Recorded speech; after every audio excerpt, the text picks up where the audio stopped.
Okay, how's everybody doing today? This is my first time dual streaming. For those watching on YouTube, the chat on screen is the Twitch chat. The alert box is active for both, so... but only one of you has the chat displayed. How's everyone doing today?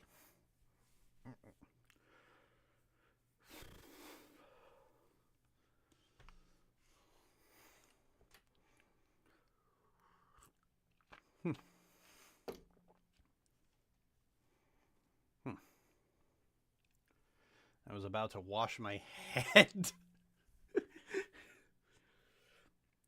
On my day off, so far it's great. Ah, well, I'm glad I bring so much joy into your life.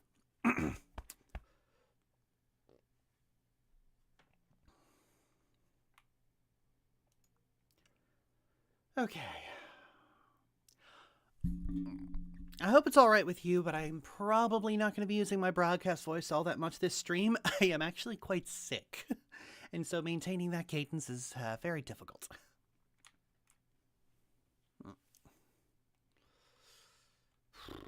Okay, let's see.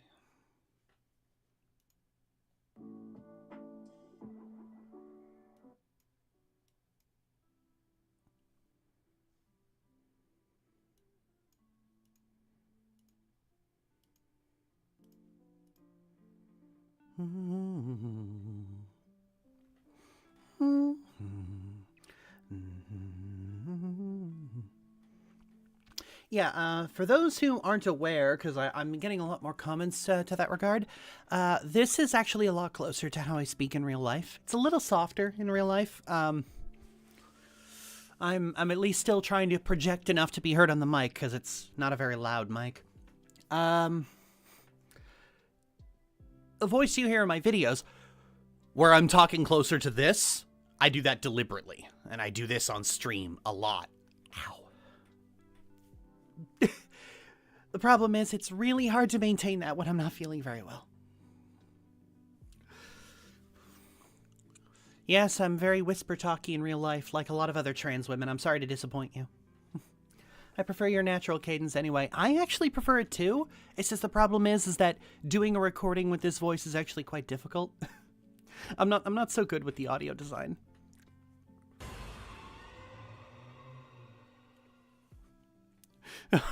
Excuse me, I gotta turn off the I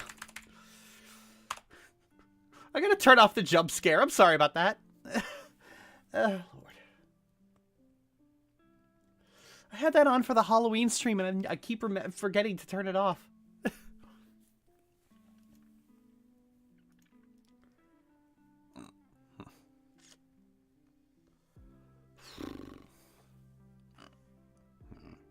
I told you to turn it off. Hey, excuse me. I don't answer to you.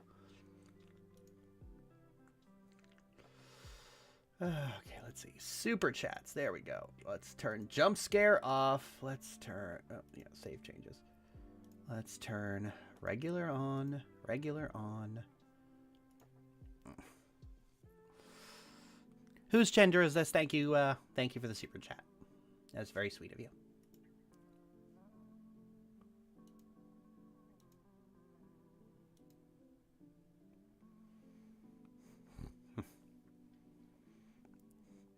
Okay, there we go. That problem should be solved.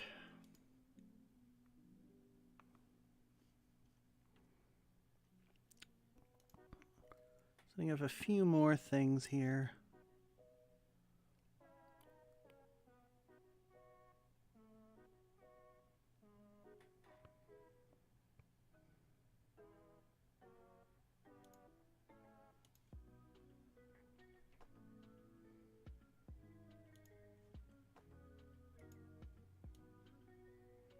Oh, that's a Discord thing.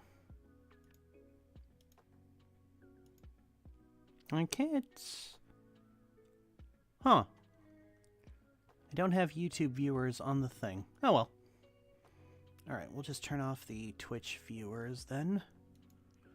And we'll turn on... where are you, Corner Lily? There you are.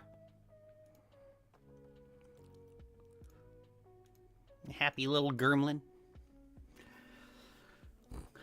So many trans people are pretty. Love you, Lily. Thanks, Raymond. That's very sweet.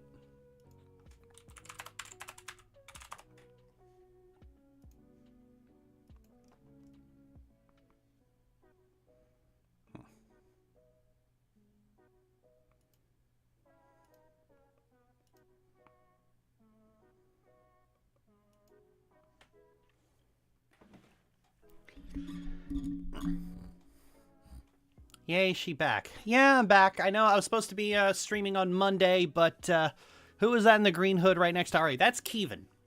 He's a ranger companion you can find in game, in BG1. I know I was supposed to be here on Monday, but I got really sick.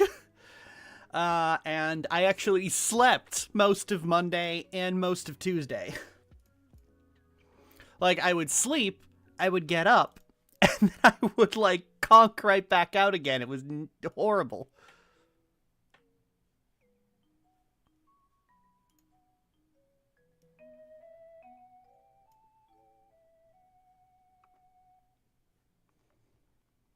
You deserve happiness. Aw, and everyone's sweet today.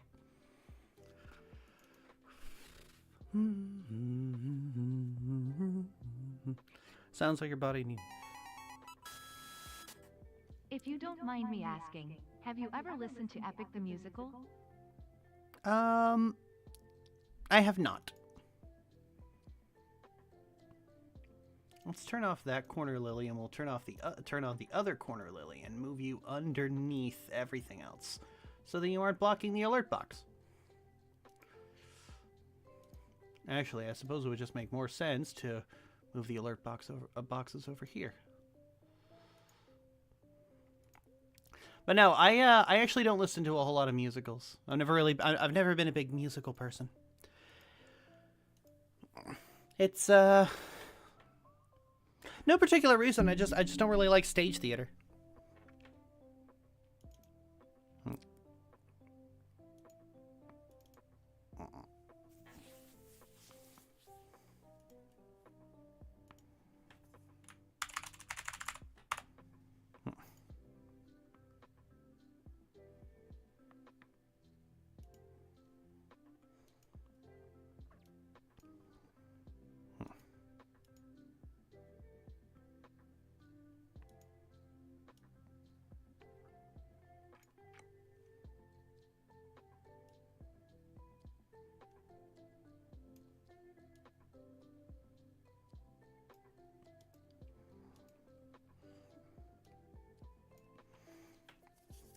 Okay, so the next planned public video, I don't really have a solid idea in the works.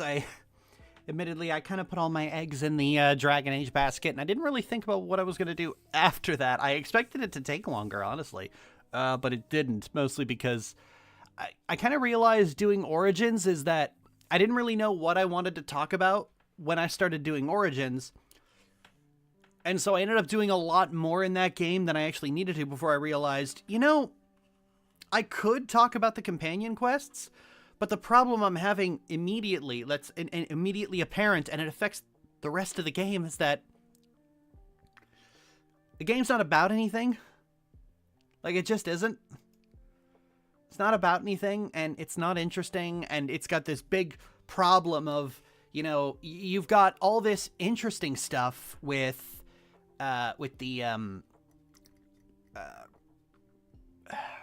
like the political nightmare that Thetis is and all the bigotry, and then they just say, oh, ignore all that, focus on the Blight. And that stuck in my head as like a problem I had in most of the Dragon Age games, and so I was like, okay, I got it. I got my angle. I know what I want to do with this. So this, it kind of came out as a result last stream, and I'm kind of gunning for discussing how Dungeons and Dragons, and Baldur's Gate 3 in particular, kind of ruined the ball spawn.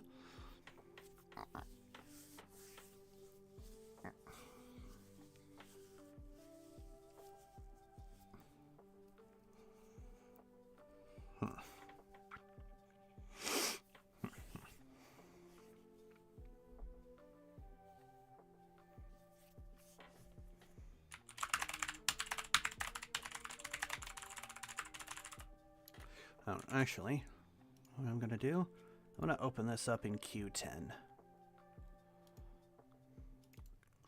That way everybody gets the satisfying little clickety-clacks.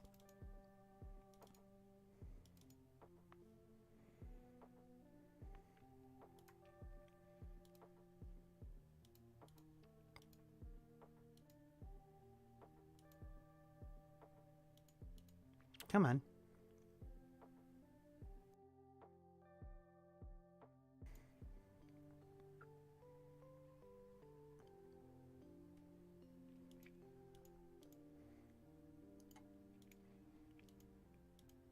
Oh, there we go.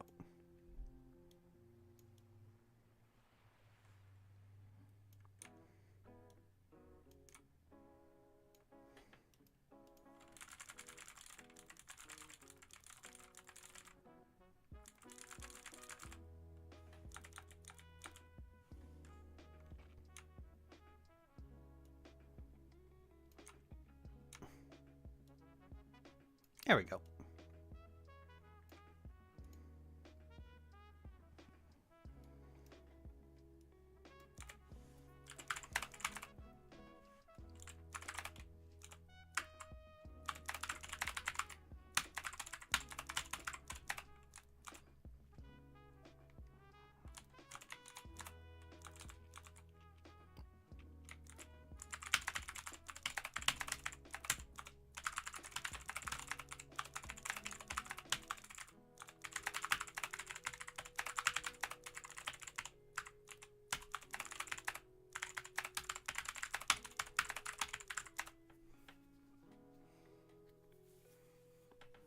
Okay, Raymond, you can stop spamming the hearts now, please.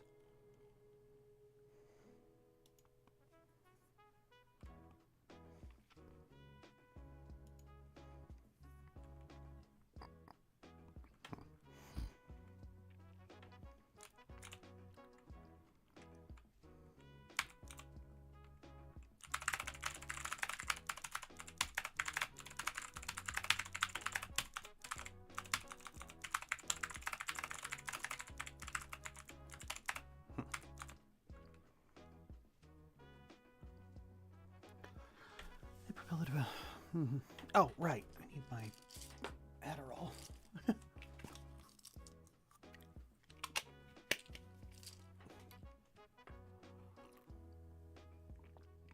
there we go.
send you an ask for this, but might as well say it. A really hard game like Dark Souls having easy mode and not mocking people who pick it is objectively good, and gamers TM are really insecure. Yeah, we know that.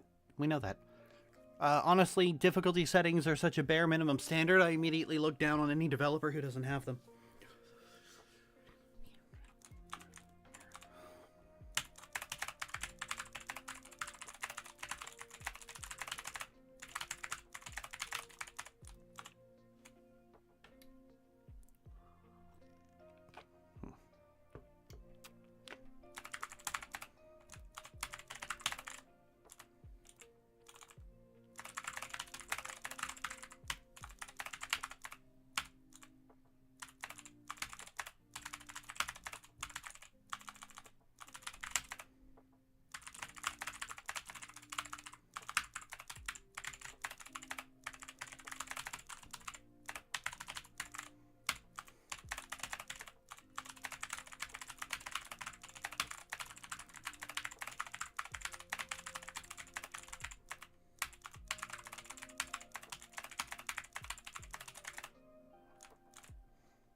I don't know how you type with people watching TBH. Whenever I try, my mind goes blank. I don't know.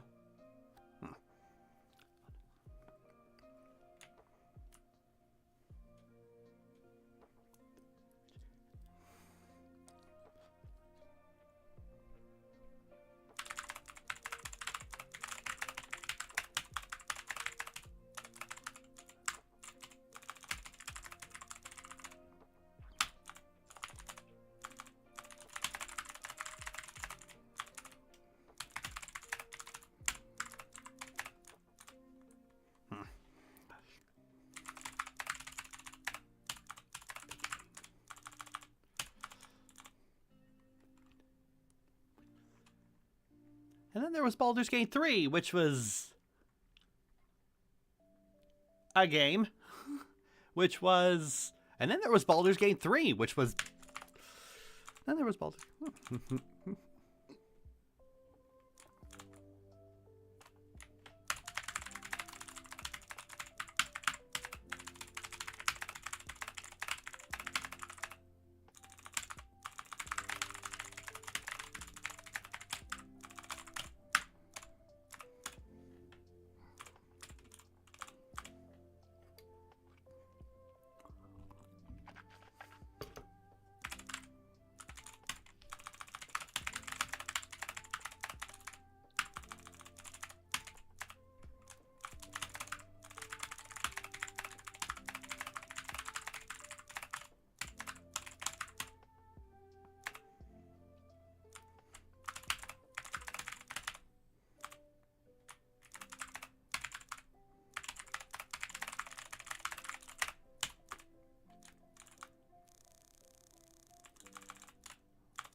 I've had many complaints for quite a long time about how the series and its characters have been handled over the years, but one of them stands out as the focal point of much of my ire.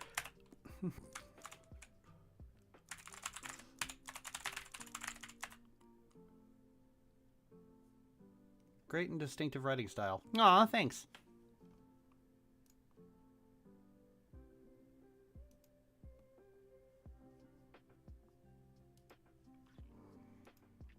Can you talk gush about Kingdom Hearts combat? No, we're doing something else right now.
Nope, that's not what I needed.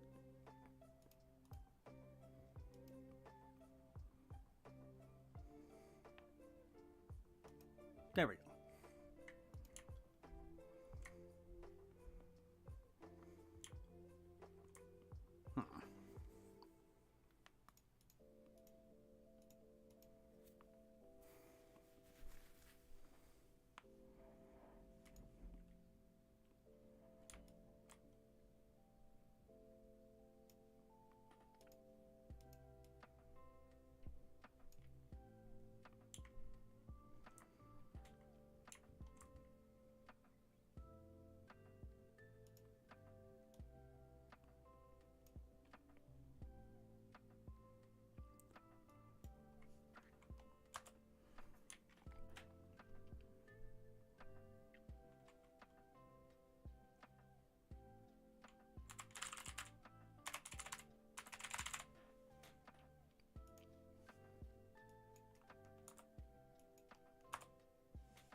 Fervent servant, don't be rude.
Oh, you belong down here.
Let's see here.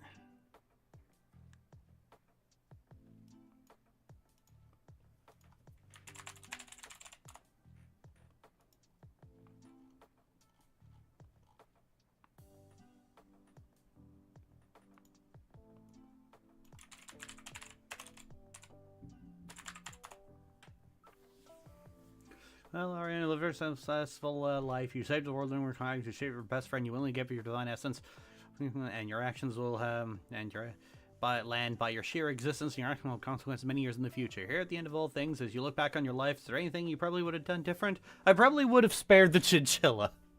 Oh yeah, the chinchilla. Oh my fucking god, the chinchilla.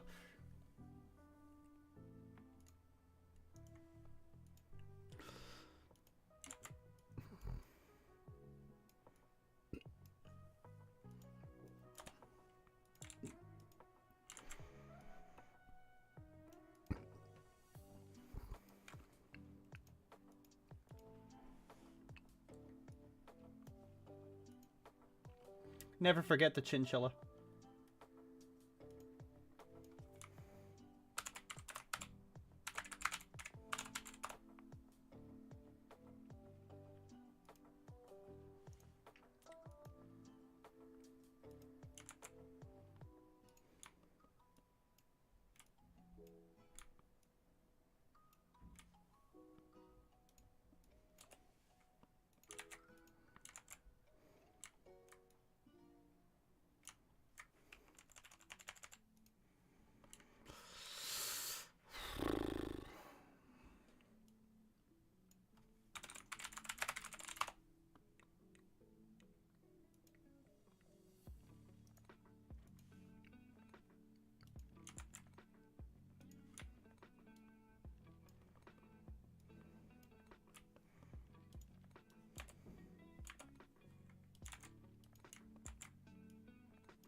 That's all of the 5. That's Gromnir, Sarvok, Mon, Grian's Ward.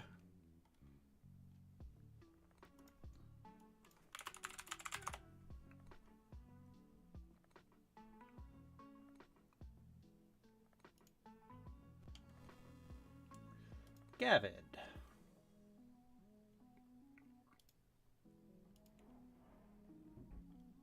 No, not Gavid.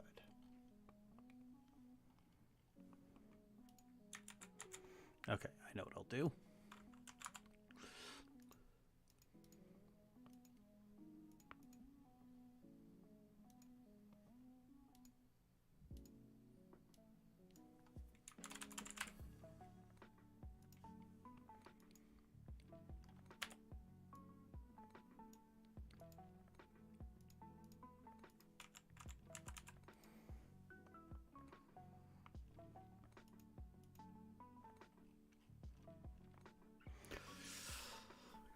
He's like, you can't just leave me here. And I'm like, watch me.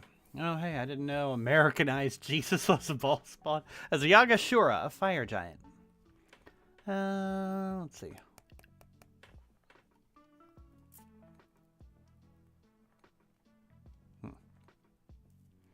I thought I was complimenting you. Sorry. Oh, my apologies, Fervent. I get a lot of shit thrown at me, so I tend to just assume negatively.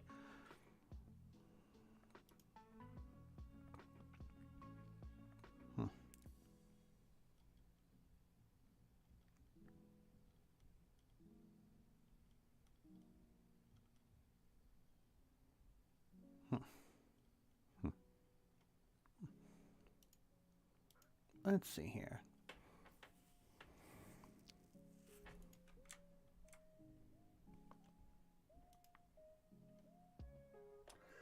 Grumnir Ilkon Vikang.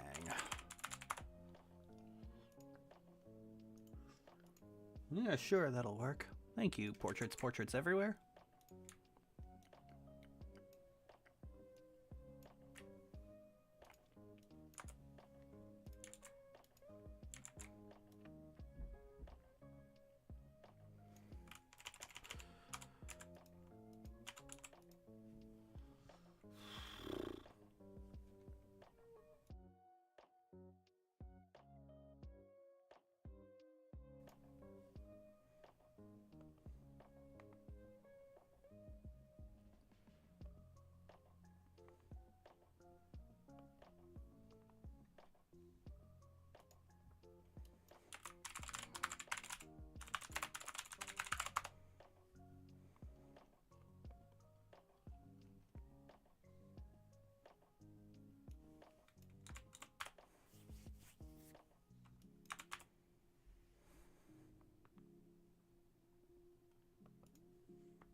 Is Dirge the official look for the Baldur's Gate 3 protagonist? I like that Dragonborn rep.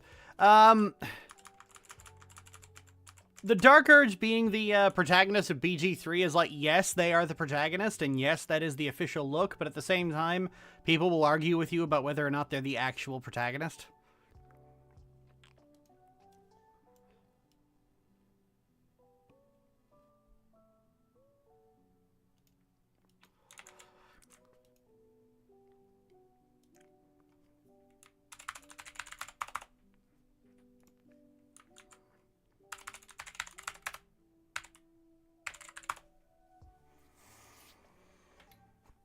There we go. And yes, there was in fact a chinchilla ball spawn.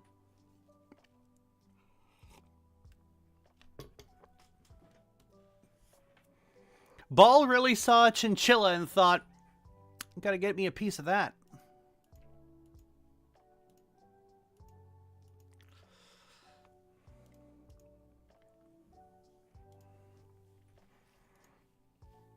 Good for them. Yeah, good for them.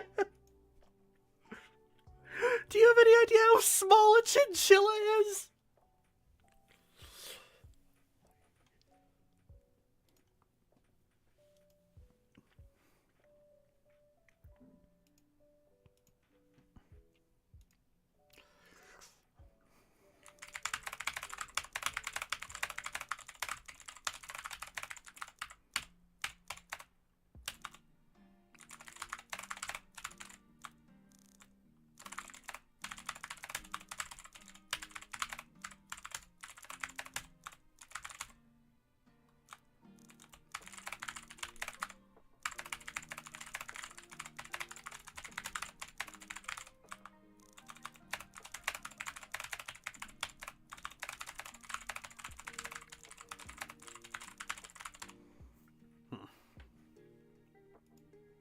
Ball saw chinchilla.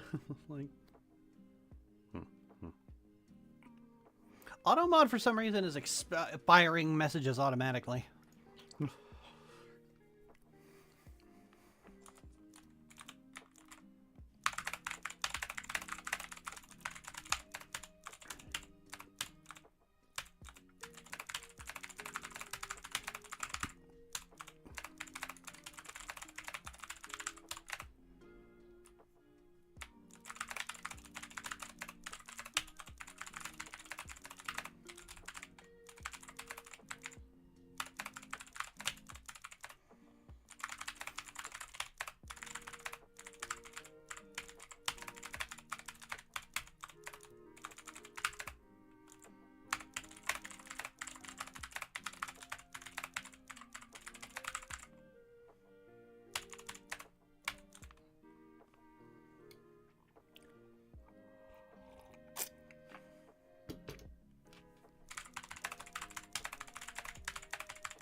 Well, those who weren't Ball's priests were, well, let's just say Ball had the same understanding of consent as Zeus or Yahweh.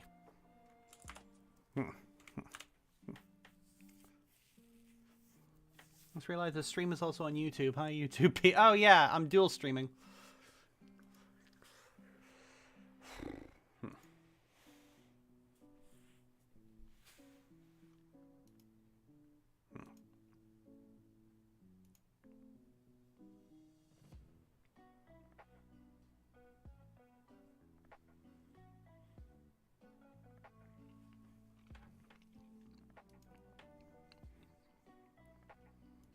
AutoMod sniping me out. Yeah, I don't know why. Like, guys, you have to stop. Guys on Twitch, you have to stop typing ball in the chat. It's auto-censoring it, and I can't do anything about it at the moment.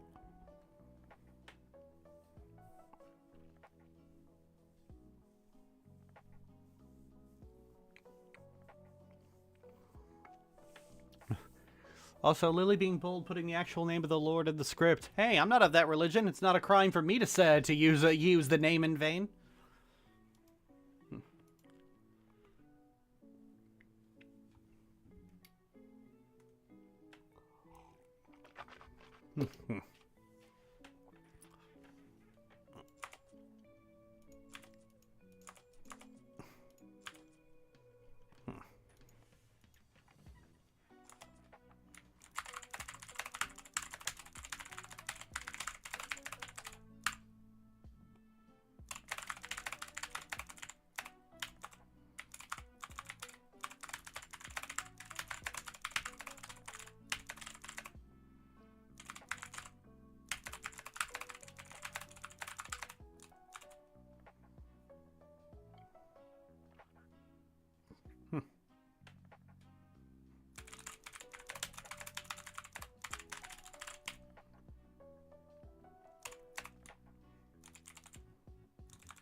Oh, here's something funny.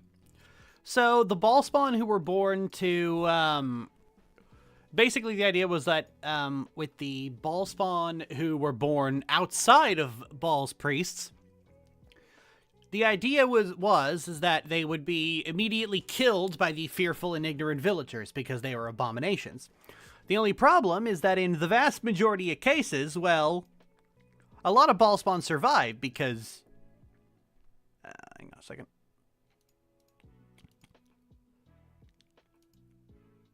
Ah, for fuck's sake.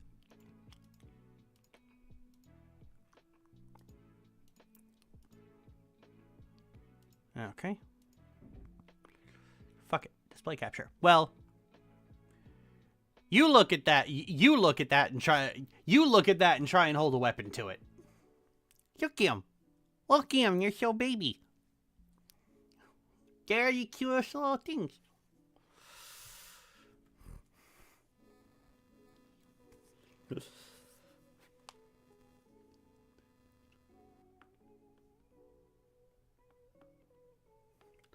Babies, BB, hug you, BB. I do wonder how they'd find out before they do the big transformation. Usually they get told, or they start having dreams. Look, a little emoing. She cute.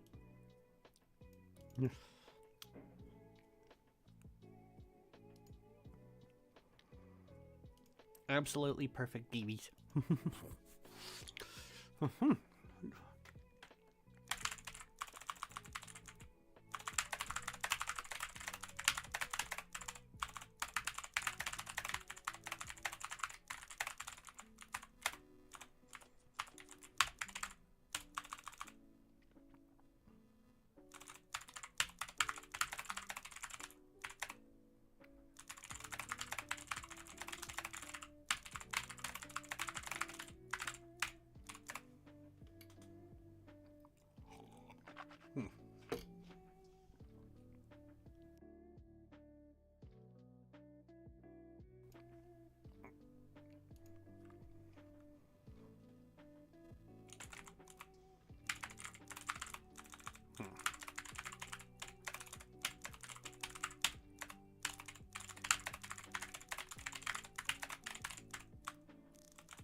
For a moment, I read that as LARPers, and imagine some guy in a cheaply made robe going, "Guys, we have the room now until 4. You have to leave."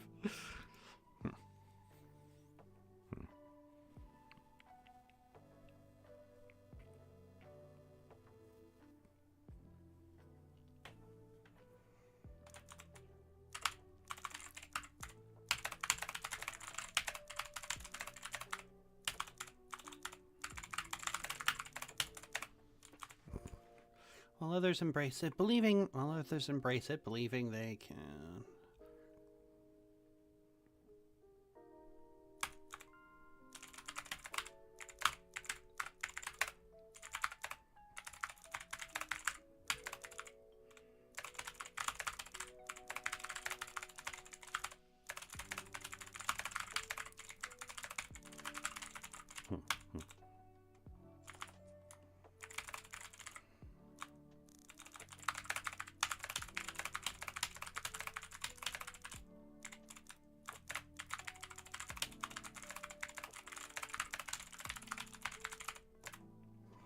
Out of curiosity, what's your favorite kind of pie?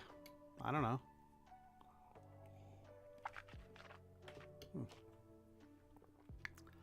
Let's see. Whoever ends up being the last ball spawn will...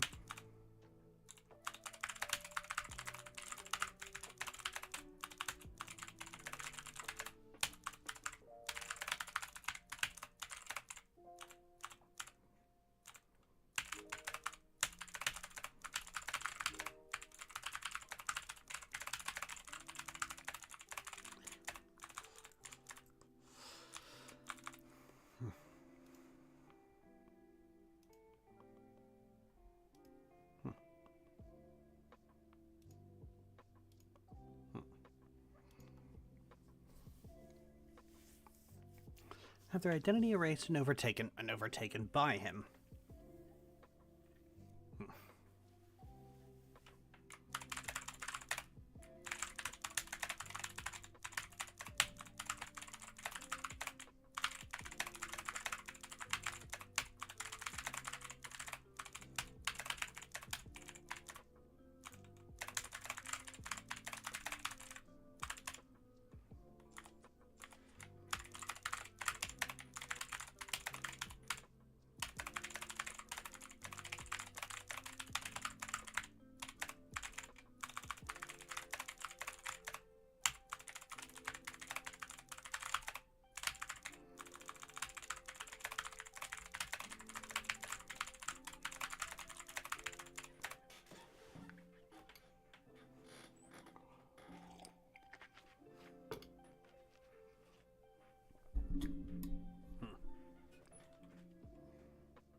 See.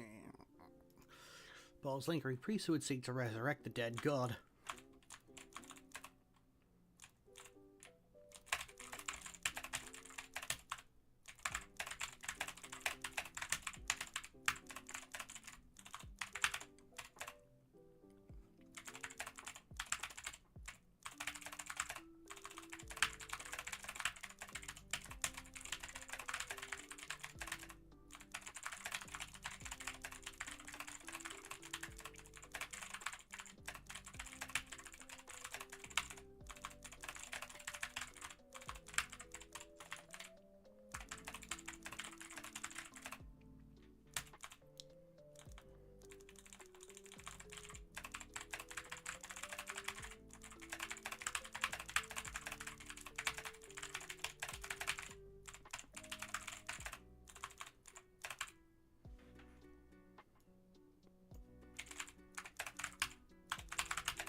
let's see. And thus does Baldur's Gate begin.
Paul's essence doesn't manifest until it's literally tortured out of her. Next game.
Every aspect of Ball's Taint serves a very important narrative purpose in this series.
Far outpaces plus 2.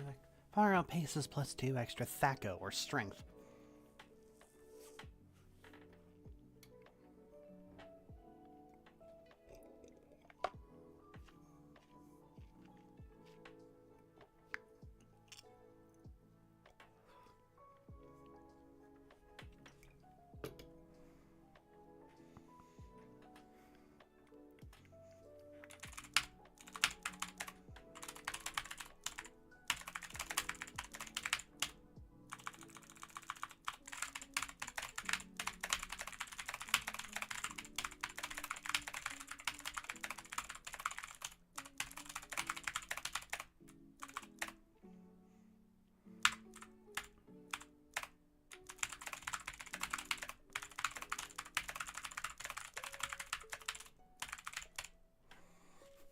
Sure, Black Razor is a powerful sword, but it's not as powerful as your sister, who loves you and can throw a 31d8 AoE spell that only harms enemies in a wide radius every 6 seconds.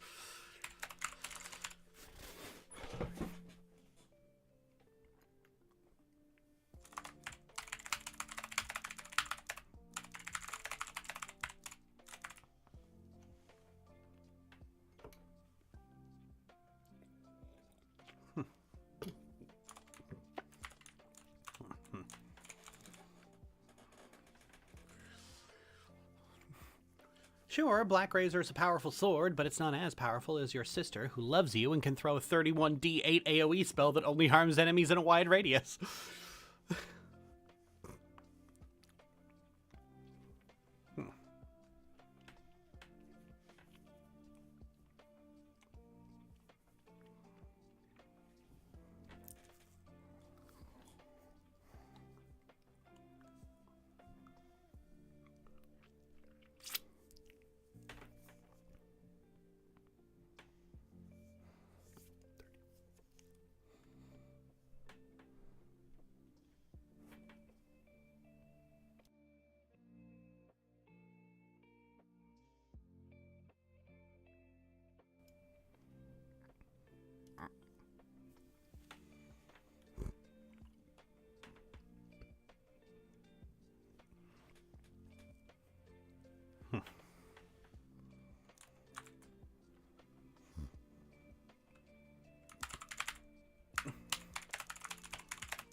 M-O-N. Kaboom, Ari. Yes, Emmy, kaboom.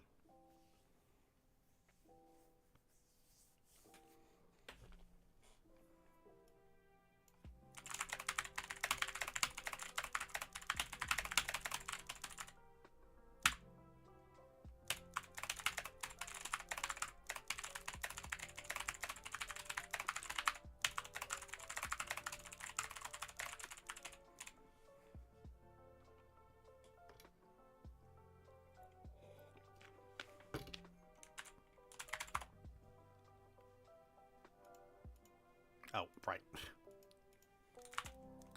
That's actually 3 Abidel Sword Wilting, so it's actually a 93 D8.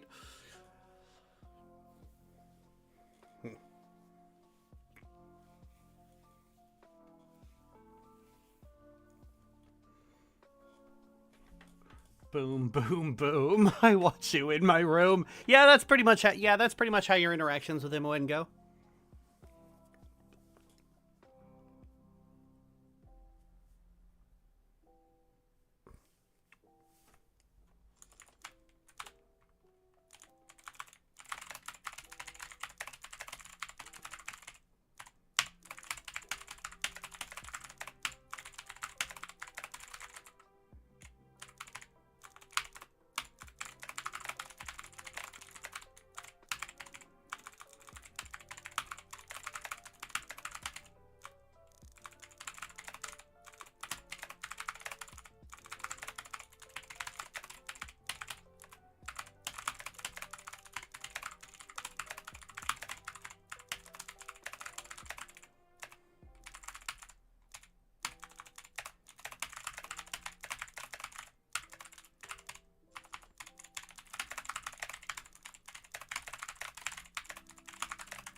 and Ball is resurrected.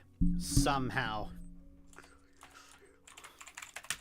You see, Baldur's Gate was good. Baldur's Gate was good, but it meant that, but its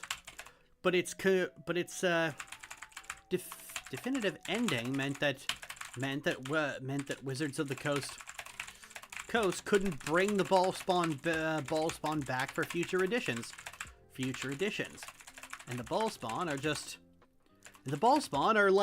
single most.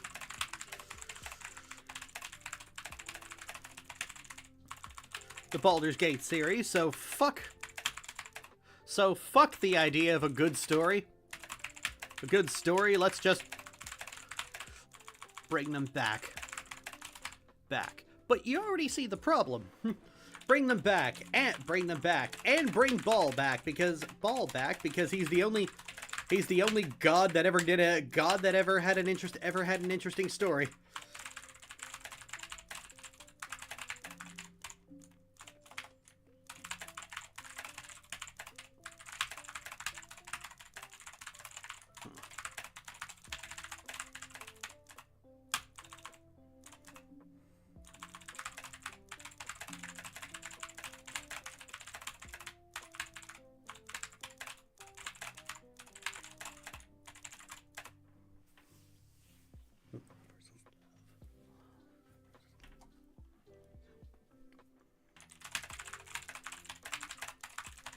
Him and Merkel. Does anyone actually, like, give a shit about Merkel? Really?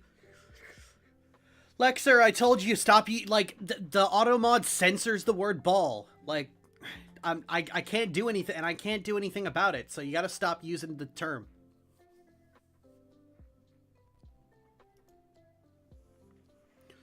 Mission versus love, and without that, the ball spawn are and without that, the ball spawn don't really have anything to do.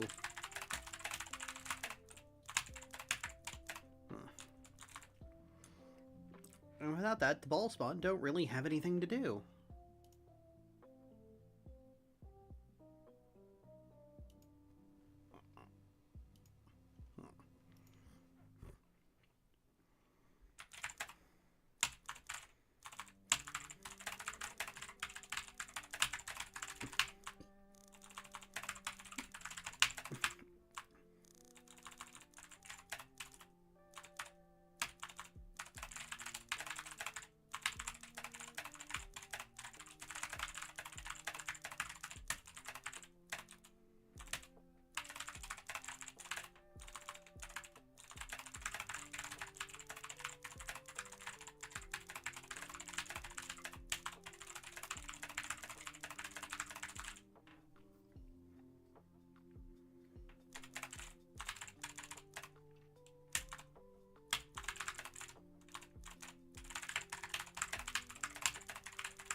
You'll murder people in your sleep without even realizing it.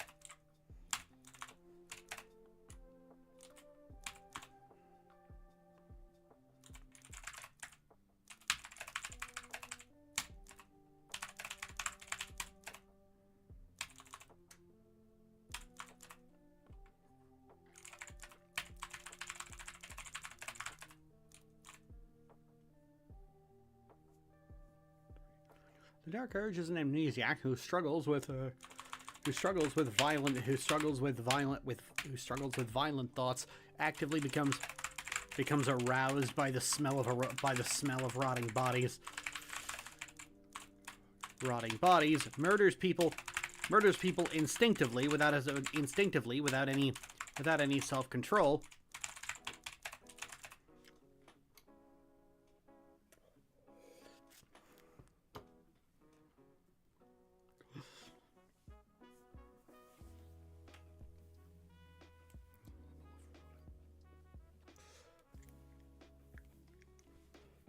instinctively without any self-control.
In Baldur's Gate 3, that kind of character is considered to be Ball's most specialist little guy. His chosen prodigy. Ball's most specialist little guy. His chosen prodigy. Such...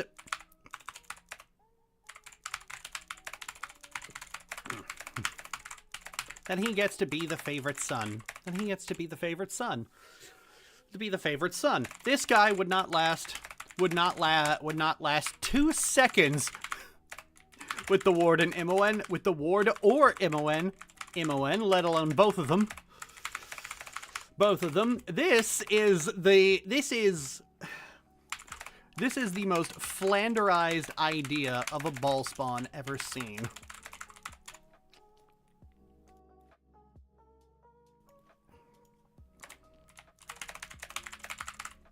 And as for themes, there aren't really any because the Dark Urge in Baldur's Gate 3 is just a shot-for-shot rip-off of Darth Revan.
But this is 5th edition, where a ball spawn has the Hollywood version of multiple personalities, I guess.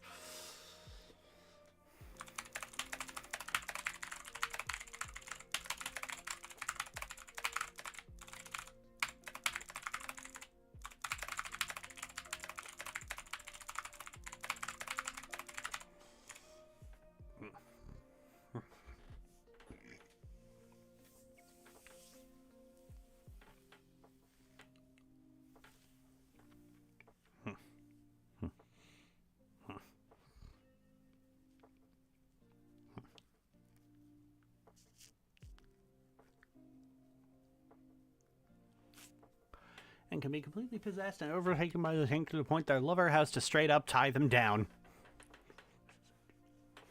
This guy is a fucking, like, honestly, the Dark Urge is a fucking joke. The Dark Urge is a fucking joke.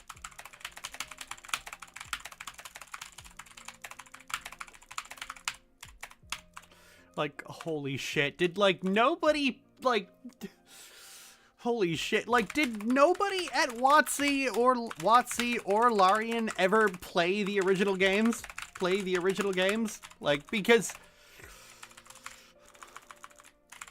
Dumb question, you know they didn't.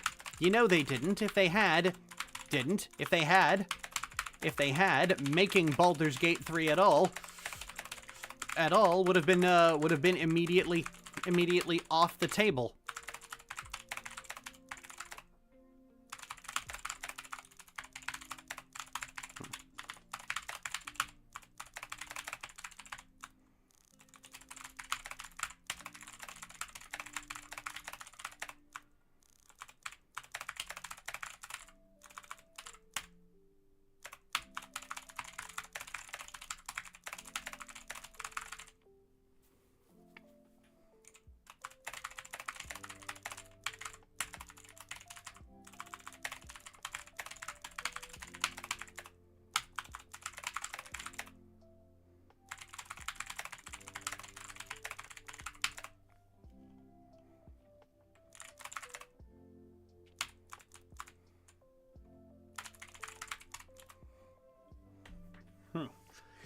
By Sarevok specifically to be the most psychotic little serial killer in the bassinet.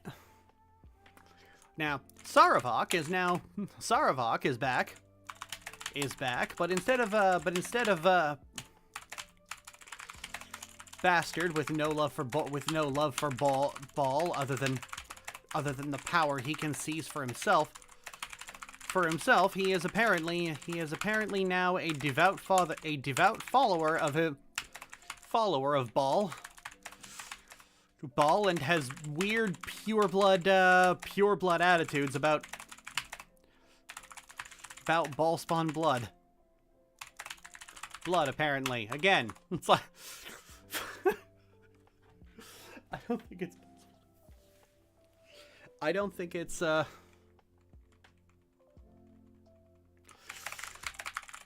think it's possible to get a character more wrong than they did Sarevok. I don't think it's possible to get a character more wrong than they did Sarevok. Like, literally, like, there's not understanding the assignment, and then there's writing a different assignment entirely. Like, you showed up to an English exam and wrote your chemistry paper. Like, there's not understanding the assignment, and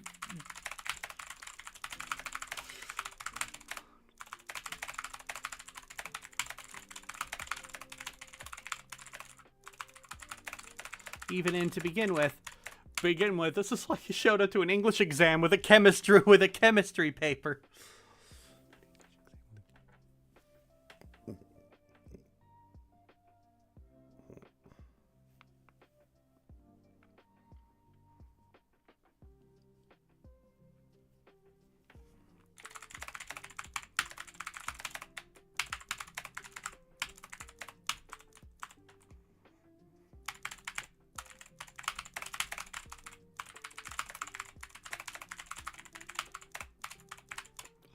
This is like writing a term paper on microbiology and forgetting that you're a psychology major.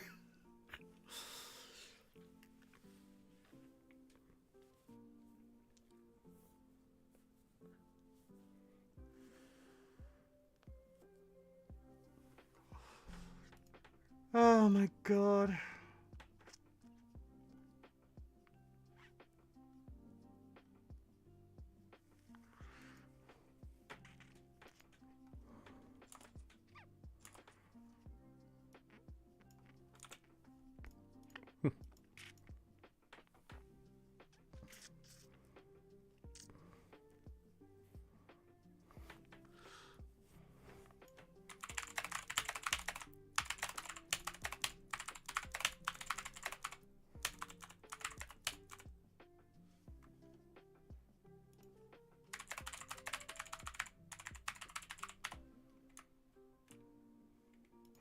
You know that Mr. Bean sketch where he studied, You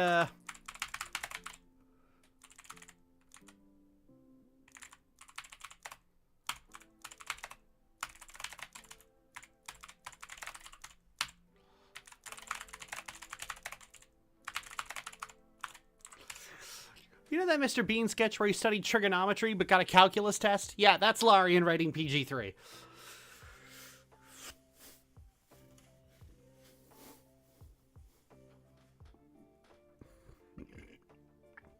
The UI weirds me out and I stop even though I know the story is fantastic. Well, you could always try Dragon Spear UI.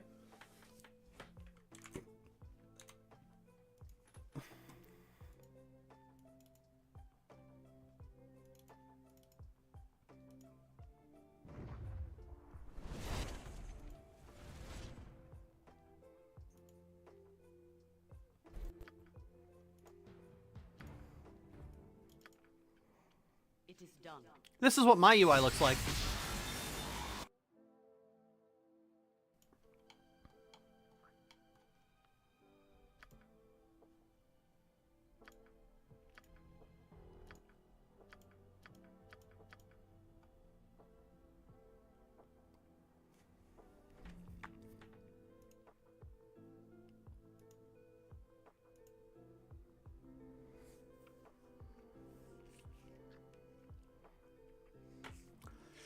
Neat. Yeah, there is another UI mod. What was it? Baldur's Gate UI mods.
Oh yeah, and the Infinity UI.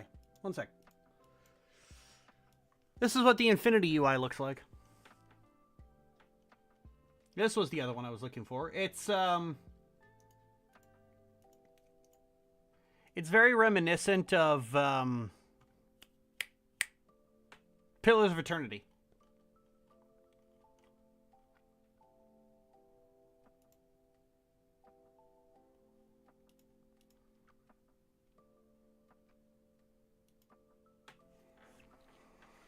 So yeah, this might work out for you.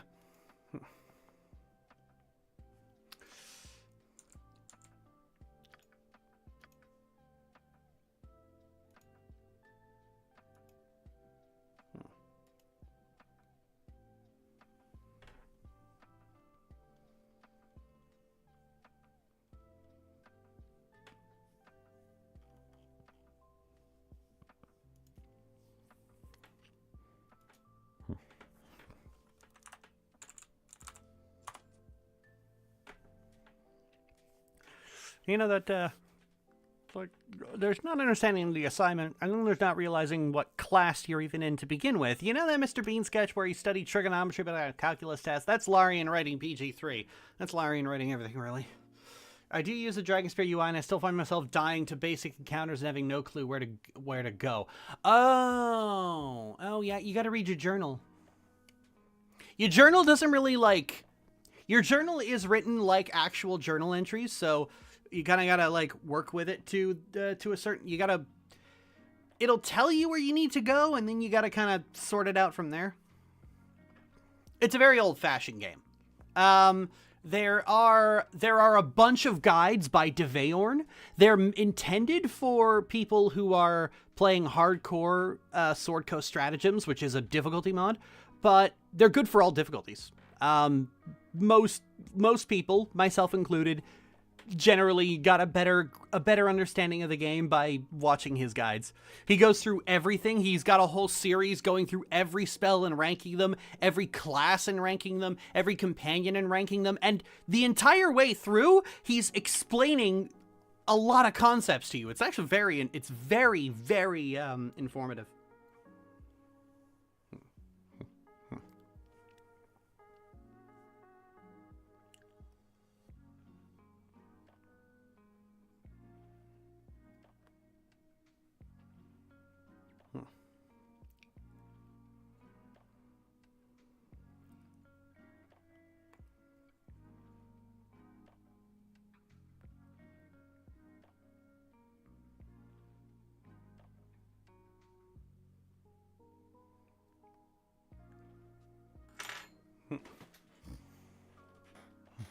Gotta love informativeness. Oh, yeah.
Does it censor ball on YouTube too? No, it doesn't.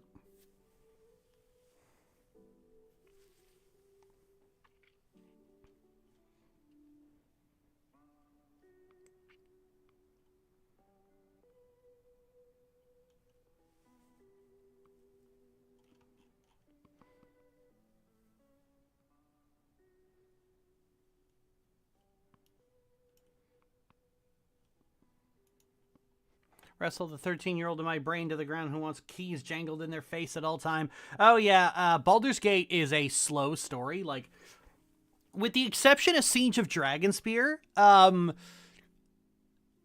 like, the original Baldur's Gate and Shadows of Amn end with a relatively low scale story.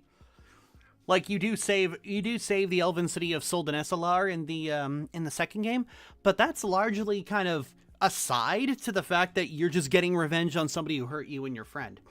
It isn't like Throne of Ball is a very high-level adventure intended for, like, the old-school version of very high-level D&D. Because, like, way back in ye olden days, Dungeons & Dragons campaigns where you start at level 1 didn't have a big bad evil guy. You would make a character, do a low-level adventure, then do another low-level adventure, and then do, like, a mid- or high-level adventure after that, and you just took that character through multiple different adventures. That's how it worked. And, like... But, like, nowadays, a single campaign has to, like, it isn't until the mid and high-level adventures that you start getting into the big bad evil guy, that you start having these big, overarching, grand stakes villains, where you start going, like, liches are a high-level enemy. You aren't gonna fight them at, like, level 7. It would be a slaughter. But Siege of Dragonspear, as well as Baldur's Gate 3, operate on this idea that you can start at level 1 and then fight a fucking Elder Brain at the end, which is really fucking stupid.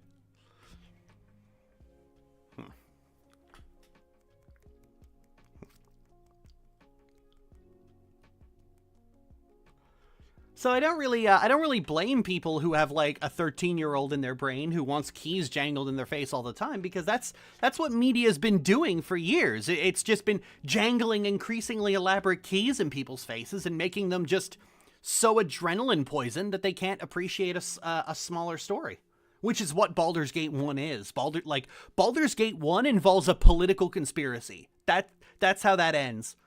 It involves a political conspiracy, and you fight Saravok and a mage and a barbarian at the end. That's the final boss. Then for some reason you go to Avernus and fight Belafet in Siege of Dragonspear, which is absurd. Kalar was a perfectly fine villain. It should have ended there. The masses yearn for the key jangling. Yeah. That's the big problem.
Baldur's Gate 3, level 1, you wake up, it's like, Baldur's Gate 1, level 1, your father dies and you're alone on the road with your friend.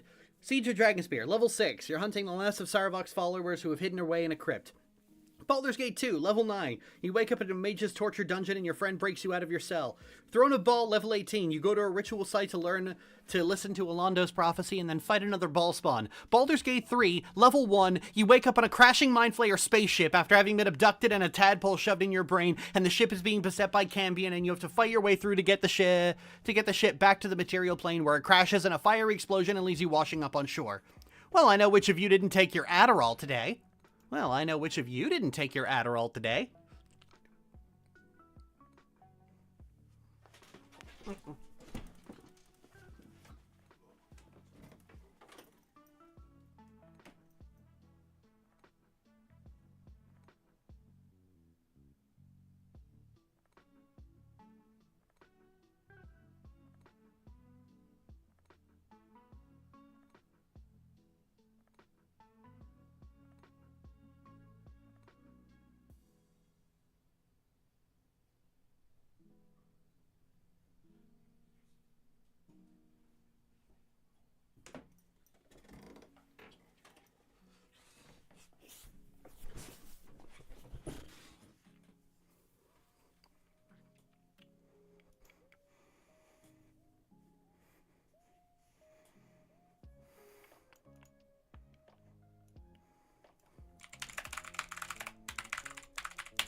Baldur's Gate 3, you recruit a mage. He's an experienced and accomplished mage who was chosen to be Mistress' special little sugar baby for a time and now has an orb of extreme arcane power shoved in his chest. He's level 1!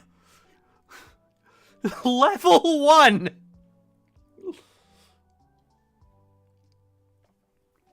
How are you level 1?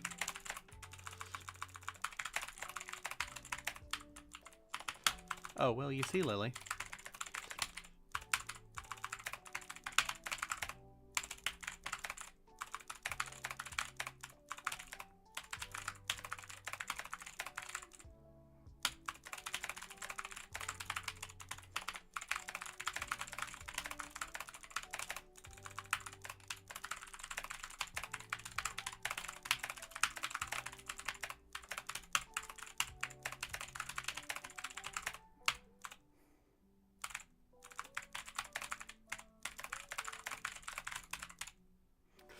You know what would have been a better idea, Pixie? Don't make the level 1 mage into a special little golden child in the first place. This guy could ascend to godhood at the end of the game. He'll be level 9.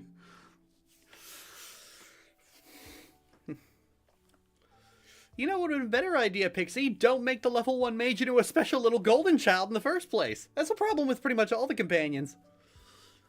That's a problem with pretty much every companion, is that they all have some, like, really elaborate special backstory and then they're all at level 1. Like, just don't do that. Don't make shitty rules for yourself.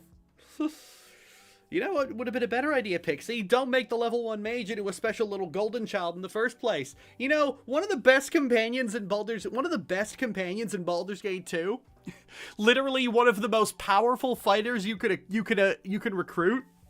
You know what his backstory is? He just loves to fight. He loves a scrap. Put 2 axes in his hand and send him into the fray, and he will fucking carve shit up, because it's fun.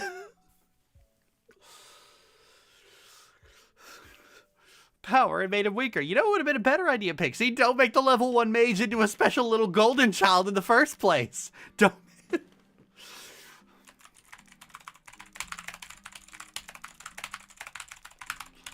All the companions have this problem, honestly.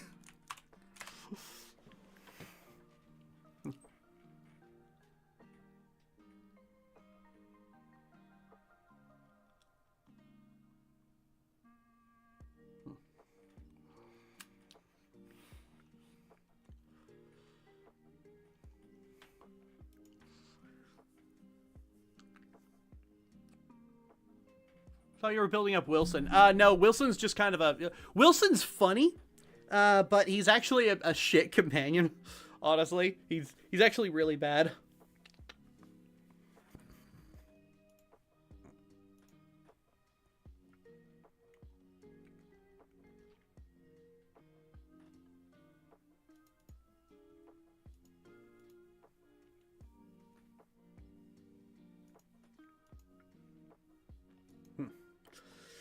You know what would have been a better idea, Pixie? Don't make the level 1 mage into a special little golden child in the first place. All the companions have this problem, honestly. Like, their level is in no way compared to their stature in the plot.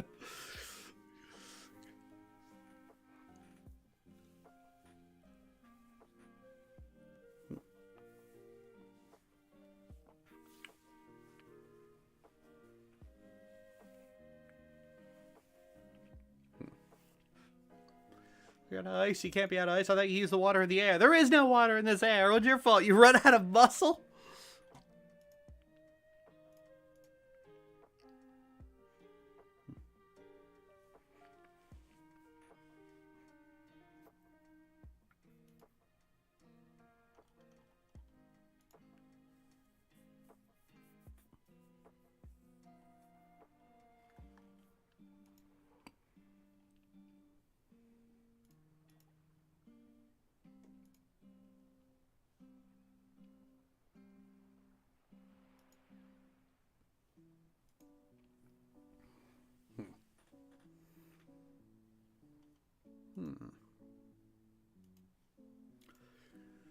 All the companions have this problem, honestly, and they're all just...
In the same way the paladins went from members of an order of knights with a strict code of ethics to just warlocks for deities.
With make one without being told by the DM you can't. Only 2 ball spawn exist.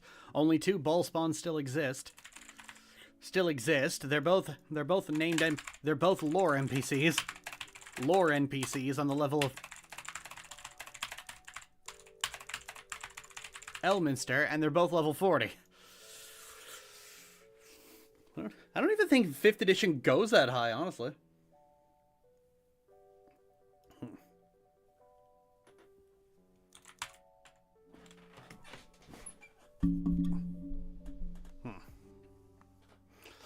Get their story undermined and their existence watered down so players of the tabletop games can fuck around with them without any restrictions. In the same way, paladins went from members of an order of knights with a strict code of ethics to just warlocks for deities because players pouted and sulked about the strict role-playing requirements on playing them.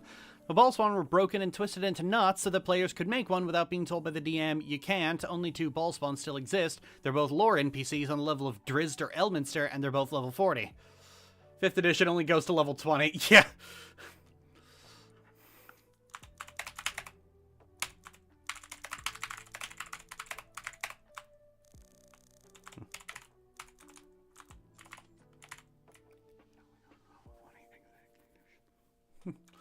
And goes to, and they're both level 40. Actually, Lily, 5th edition only goes to level 20. Yeah, exactly. Yeah, exactly. Garion's Ward would walk up to a fully leveled party and fucking mow them down.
I mean, I think they even release, like, editions way too fucking quickly, don't they? Let's see. The original was 1974. Second edition was 1989, so 15 years later. Third edition was 11 years later. Fourth edition was only 8 years later. Fifth edition only 6 years later. And revised fifth edition 10 years later.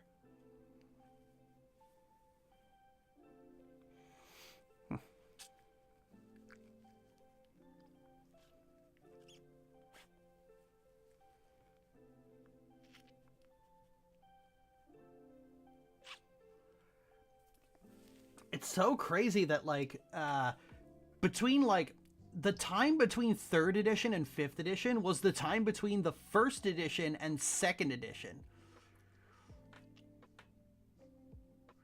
The power scaling remains relatively even, though. A 5E's level 20 is at a similar level of power to a 2E's level 40. No, it really fucking isn't. It really isn't. Like, I'm serious. I've seen level 20 characters in 5th edition. I've seen it.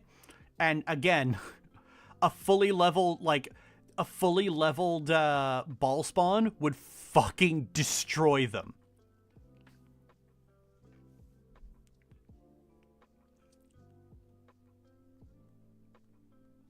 Like, one thing 5th edition literally doesn't have is improved alacrity. Improved alacrity alone. Holy shit. Imagine getting a theoretically infinite number of actions per round.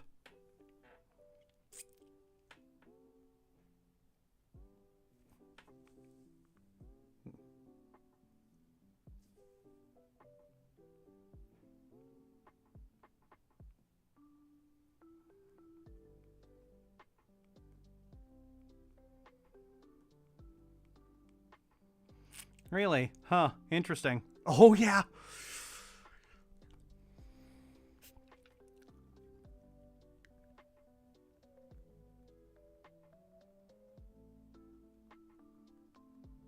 Like, MON with improved alacrity can machine gun 10 magic missiles in a single round. It's kind of crazy.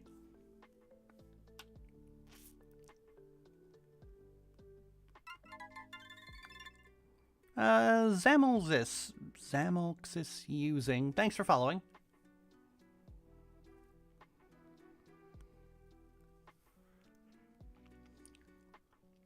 Are you an editor? You mean a video editor? Yeah, why?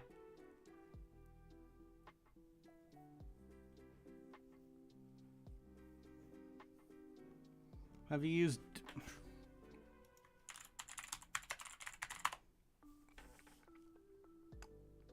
Are you selling this? Like, are you advertising this?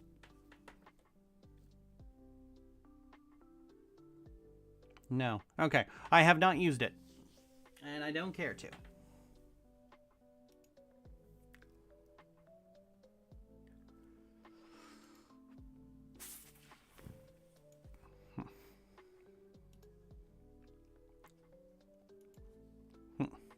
Okay, let's see.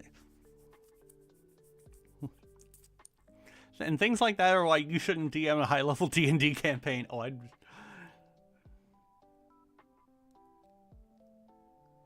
Is there a video editor that lets me put auto-subscription on the video MP3? And not just default, but edited one, I mean. You mean subtitles? No, you have to do that manually. Hey, I mean, even with small things. Hey, Steven, a mid-level fighter in 2nd edition, and the amount of tax per turn they would get would outpace any fighter's action surge. Oh, yeah. Improve. Oh, God. Baldur's Gate 2. Grand Mastery, Belm in the offhand, improved haste. You now have a fighter attacking with 10 attacks per round. But just the premium version. Okay.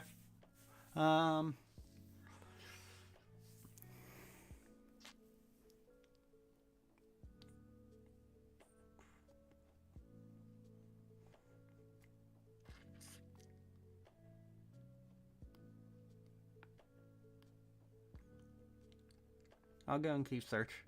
Yeah, sorry I couldn't help you. See ya.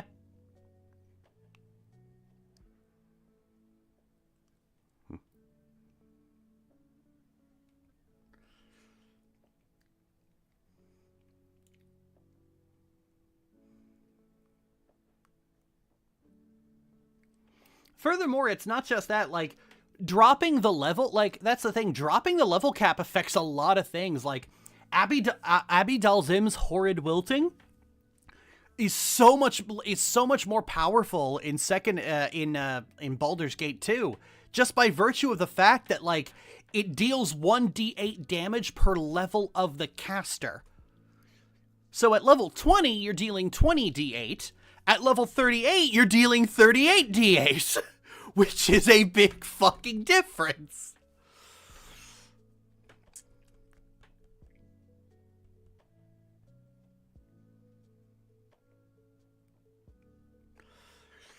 Anything, and throw out anything that would get in the way of selling more game books, because game books, based on such a popular and,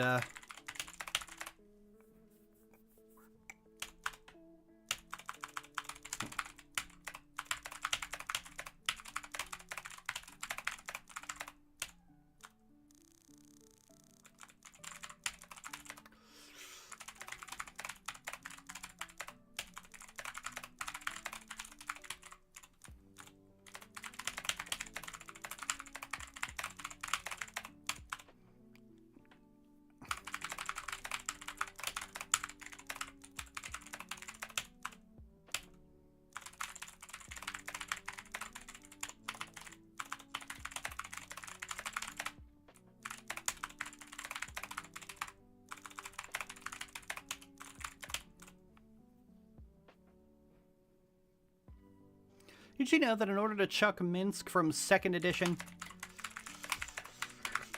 5th edition, they had to have him petrified for decades?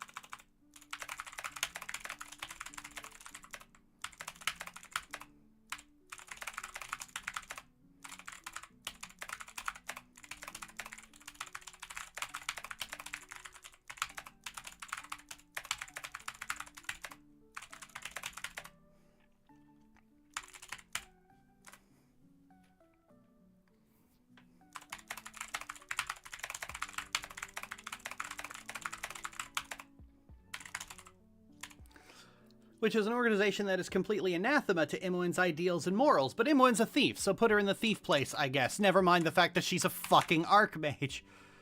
I guess. Never mind the fact that she's a fucking archmage.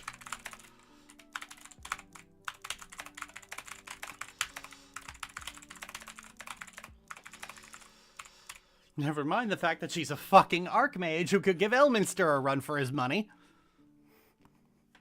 You should know that in order to chuck Minsk from second edition to 5th edition, they had to have him petrified for decades.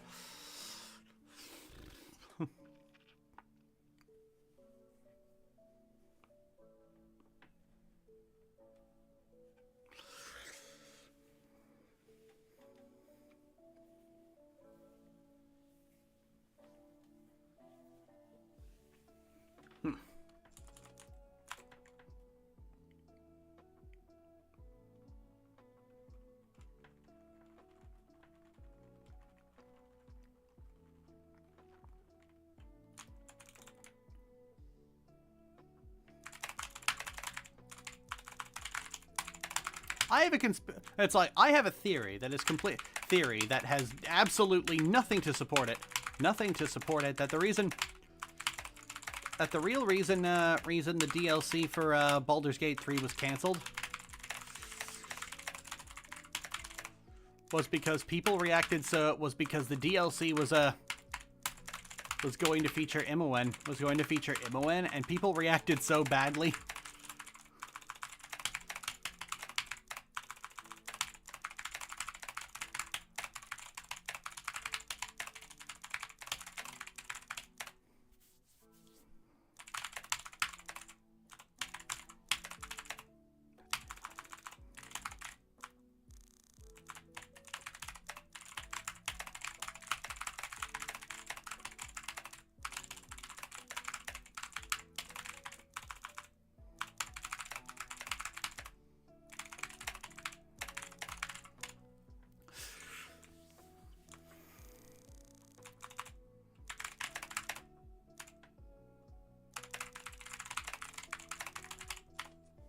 I have a theory that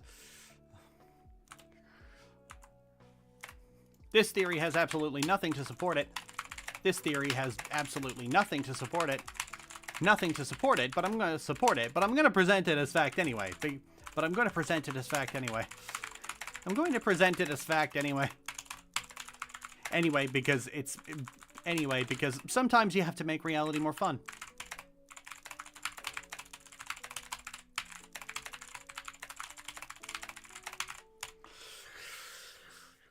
This theory has absolutely nothing to support it, but I'm going to present it as fact anyway, because sometimes you have to accept a version of reality that's just more fun.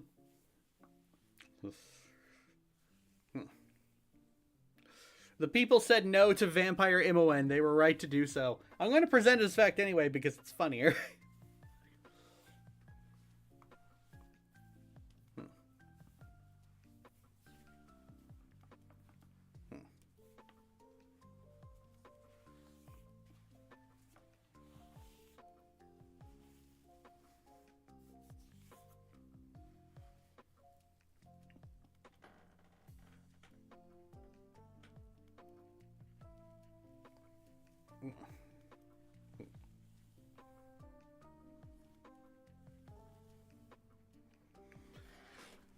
But I'm going to present it as fact anyway, because sometimes you have to accept a version of reality that's more fun.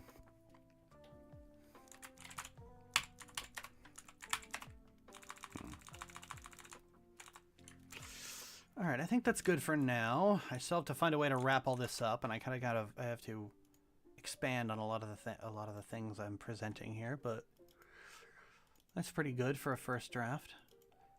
Okay, let's see here. 19.9 kilobytes, not bad at all. I reject your reality and substitute my own, because it's funnier.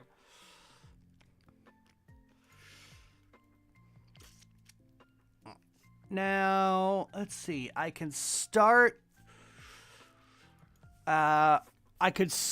editing together the Dragon Age compilation, or I could start gathering footage from Baldur's Gate 3 for this video. The only way I would accept Vampire Imoen is if she were also dating Hexat. I kind of prefer Imoen and Aerie. Like, in terms of Imoen ships, like, Imoen and Hexat is like a solid third place.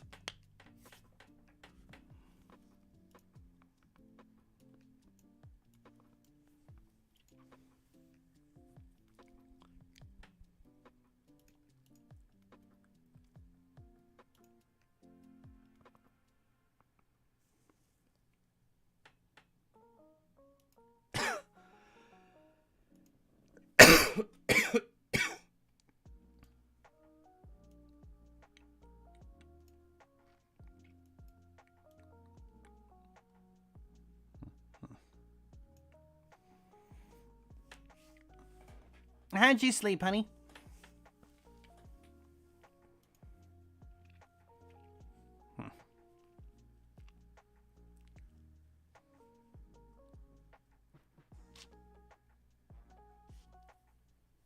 Imoen and Aerie is S tier. I'm just saying Imoen and Hexat is the only way I see Vamp Imoen working. Yep.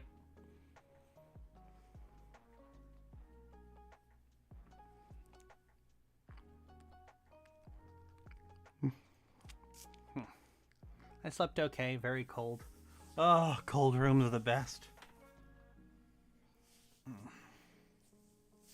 Who needs a lawnmower when you have Imoen? Oh, yeah. Me and McKay started doing this series of comics called Ball Spawn Funnies, and they're all of them. They're just silly little comics centered on Baldur's Gate.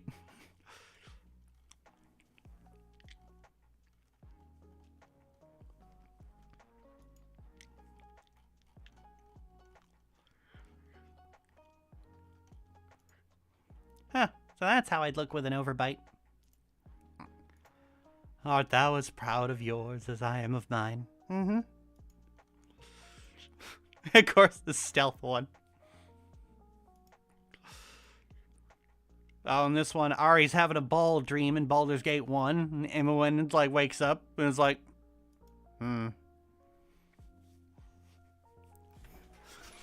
This is what happens in the waking world when Garine's ward resists Ball's influence during a dream. Imi just snuggles up to her, and then boom, that's it.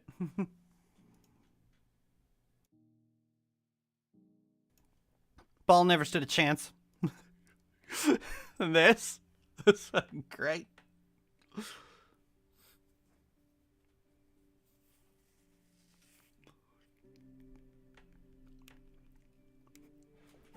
High intelligence, low wisdom.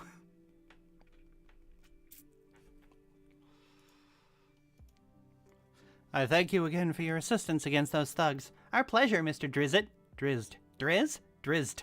Drizzed. Mr. Dowerton? Sure. My blade will cut you down to size. Emmy, that's a bow. Arrowheads are a kind of blade, Ari. Okay.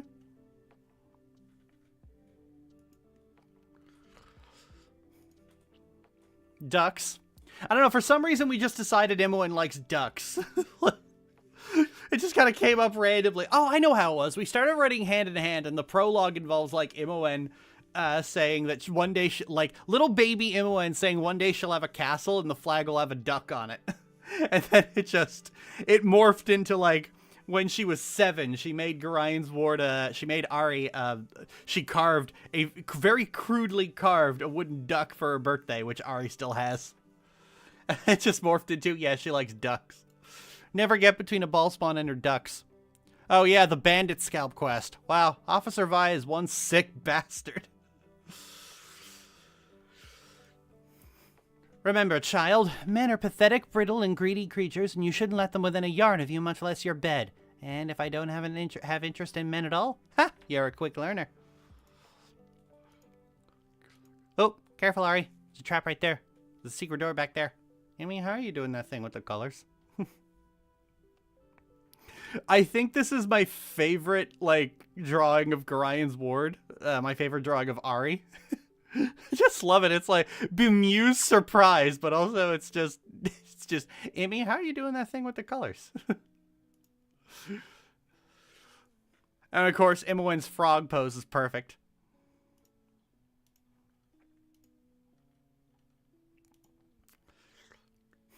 Also, Imi's injured and Ari's carrying her. Perfect. Love it. Oh, this one's my favorite.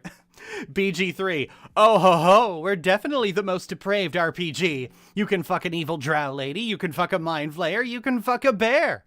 BG2. Damn, that's pretty depraved. In our game, you can fuck your stepmom while she's grieving her husband who died 2 weeks ago. Yo, that's fucked up.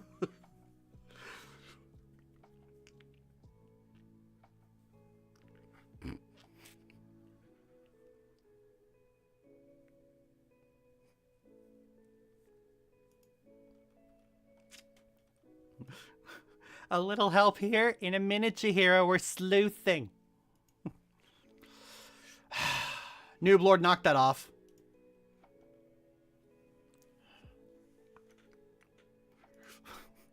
Oh, this came about as a result of, like, an actual thing that happened in-game. I had Nira at level 1. I told her to cast, like, Magic Missile. And she Wild Surged and cast Insect Plague on herself. Taking damage every second and being unable to cast a spell. It was at that point I realized, oh, this is going to be a nightmare.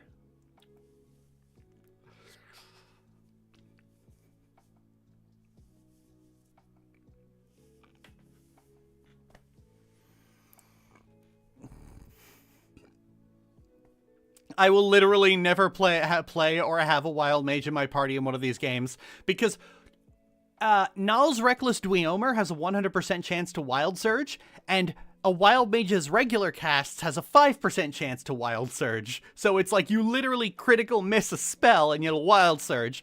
And of course, knowing my terrible luck with RNG, I'm gonna, like, if I roll a wild mage, I'm gonna be Wild Surging 1,800 times. Are you sure about this one? Yes, he's good. Those the gods wish to destroy, they first make mad. Should we bury him? We don't have shovels. Should we check his body for valuables? Imoen, that's my father. I checked his body 20 minutes ago. And that's it. That's all of them so far. I love these comics. They're perfect.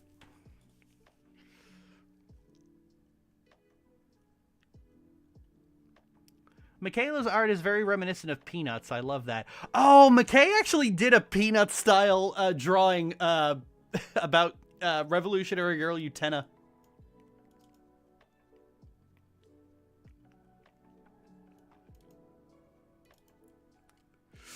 Because we basically pointed out that the whole, like, the early episodes of the show is basically just this.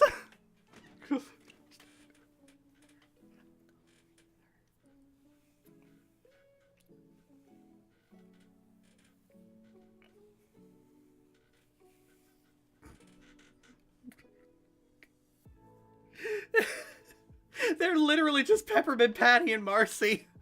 The faces are so expressive too. It's great. Postures too. It's absolutely amazing. Lama still perfect.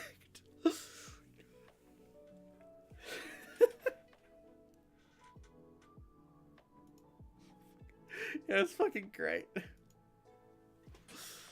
McKay's very talented. Oh, McKay, look in privacy chat general. You will find the funniest goddamn thing. Ah, Lord.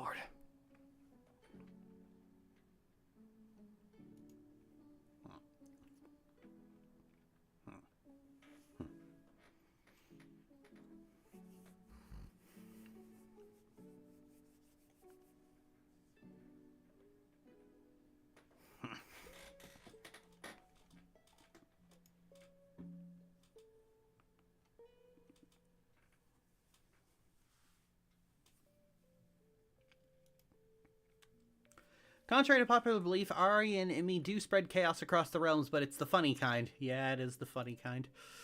It really is the funny kind.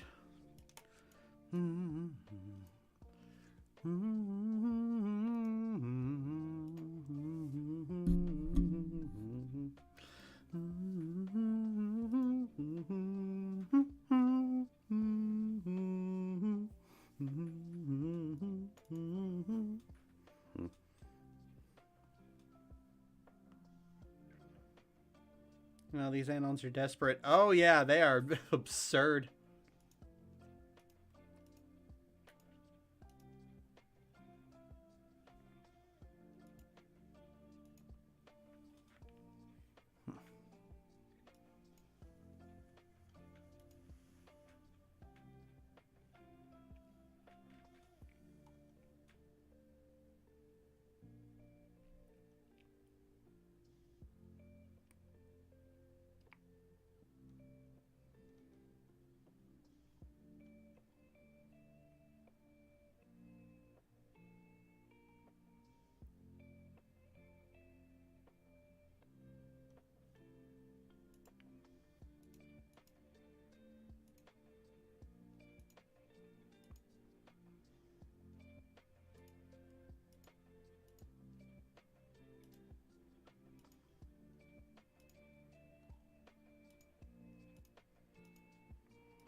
Also, aw, you're so sweet. Aw, thanks, McKay.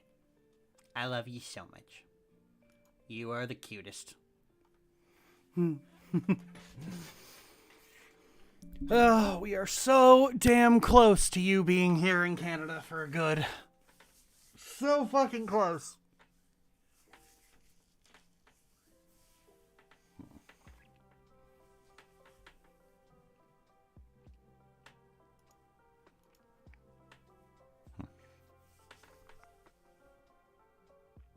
Sorry, YouTube gang. I think Lily forgot about... Oh, yeah. Sorry. I've got both chats on screen, but...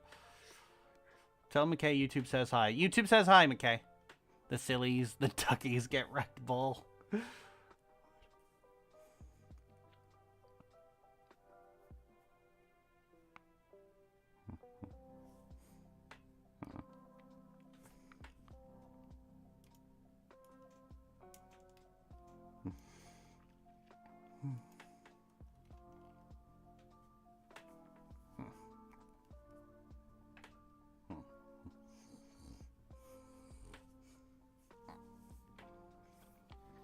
Okay, I gotta make up my mind of what I'm doing next.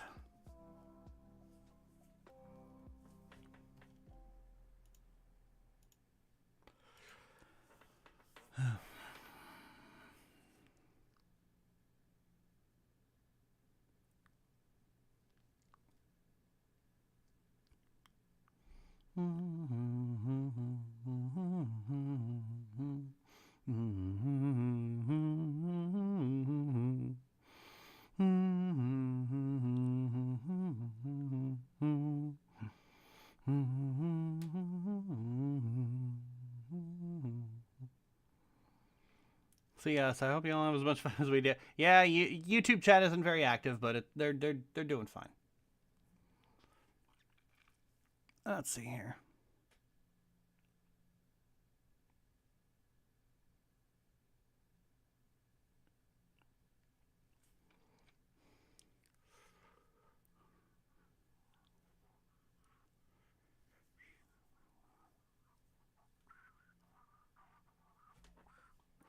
Oh, that's on top chat, not live chat. No, chat's not active enough for that to make a difference anyway. Which is fine with me, honestly.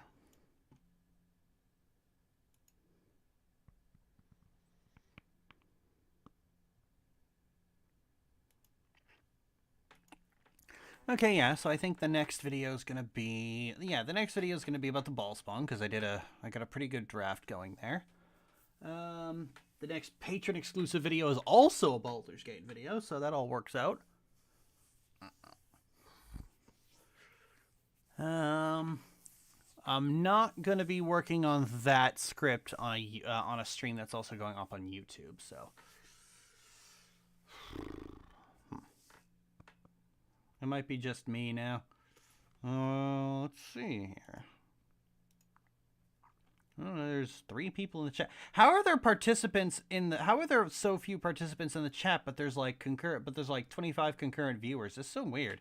You think everybody would be in the chat, unless they're just not signed in. It might be that they're not signed in.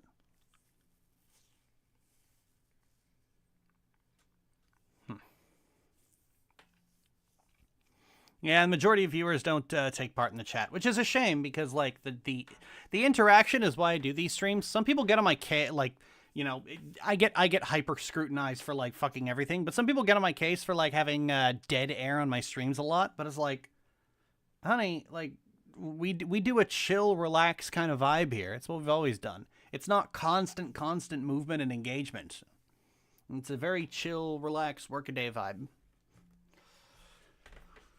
But that's not enough for the people who have nothing going on in their lives, I guess. Fucking hell.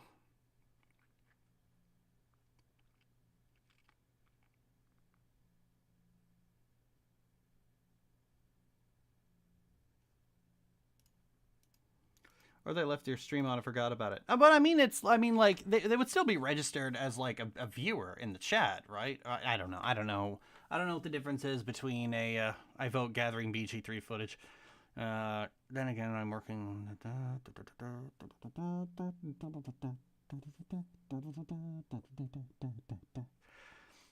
gathering BG3 footage. All right. That's what we'll do.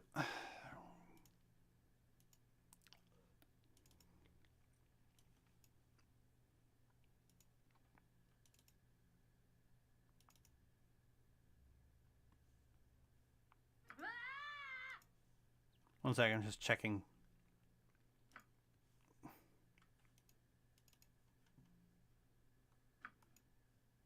Oh yeah, when I'm recording, it's always invisible. Okay, so that's got to be moved over here.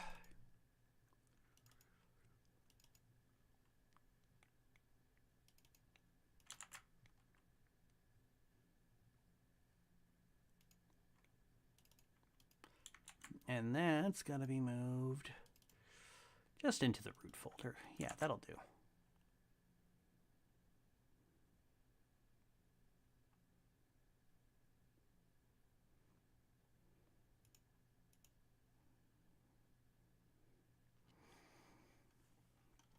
It'll just be about a minute for that to copy. I'll just boot the game up now while I'm at it. Hi, did I arrive really late? Yeah, you've arrived about 3 hours in. For the next public video, I need footage of Baldur's Gate 3, so that's what we're doing.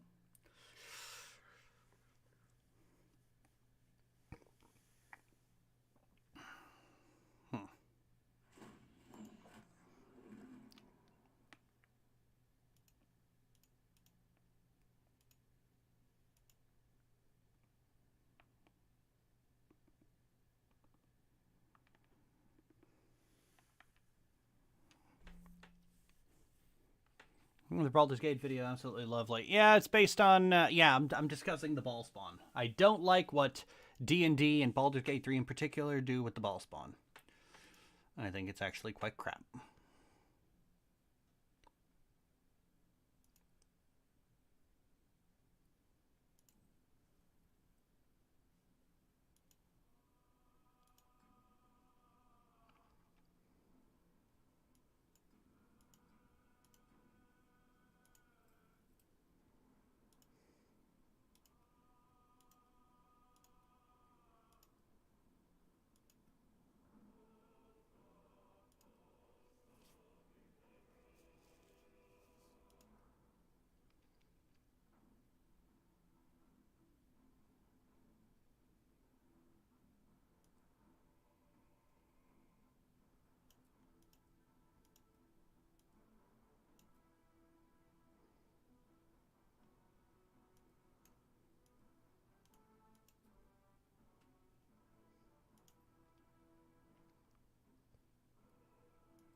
All right, there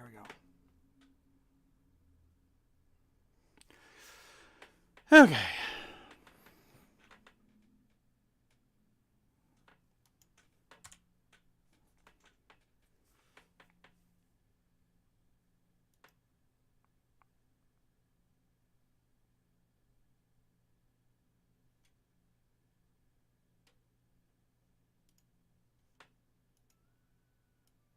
What is...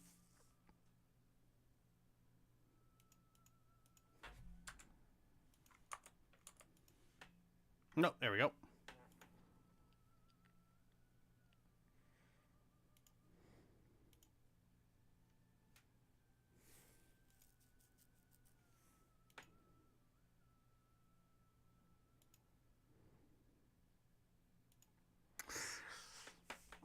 What class should I be?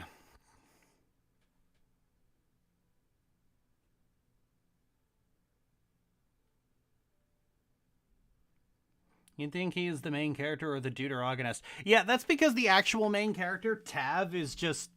He's a they're a nothing burger of a character. They have no motivation. They have no, they don't really matter as a character. And they barely have a personality because all personality was stripped away from them. I'm talking about K. I'm asking the K, by the way, guys. All personality was just stripped away from them on the simple, just because, like, well, we want the player to project onto them, so we got to make them completely bland and boring as a character. And it's like, no, fuck that shit. Make an actual main character. This whole, like, letting people project on someone is so fucking boring. McKay, answer me.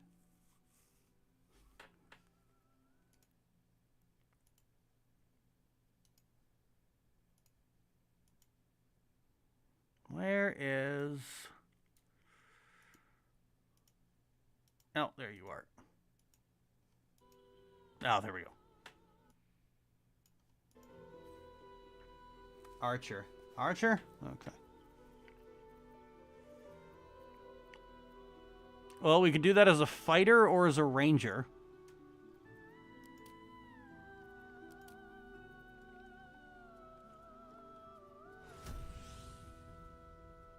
Ranger? Okay.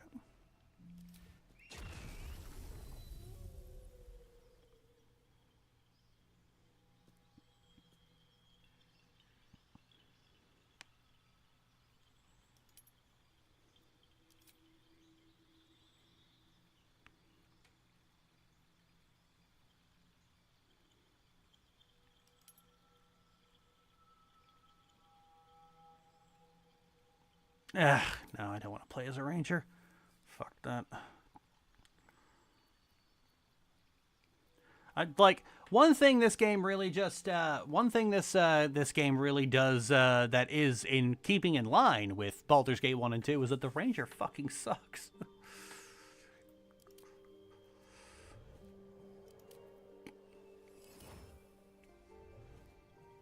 Fuck it, sorcerer.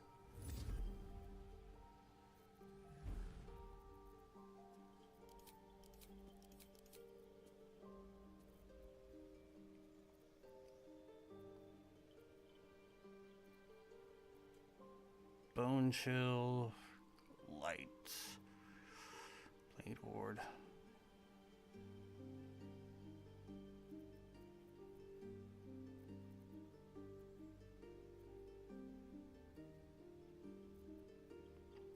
One D10, 1D12, 1D8, 1D6. Fucking hell.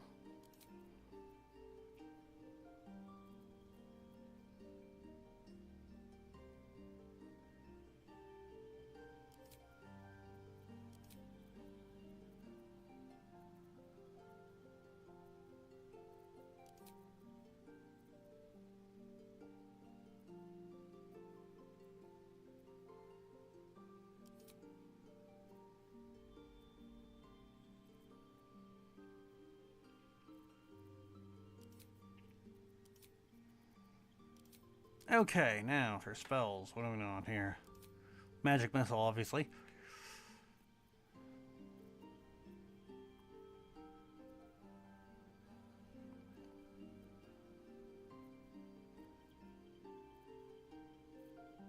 And shield.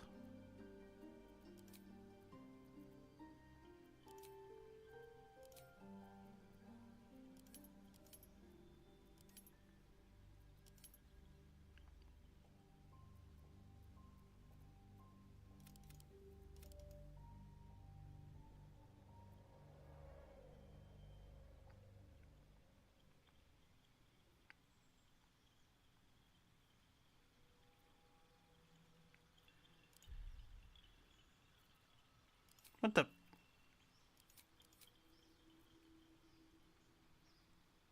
Oh, right.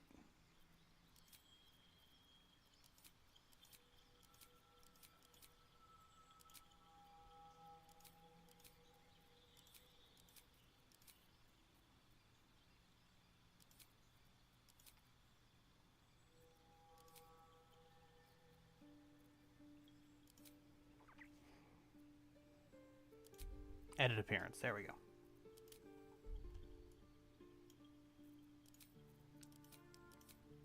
What the fuck? What are you fucking doing? What are you...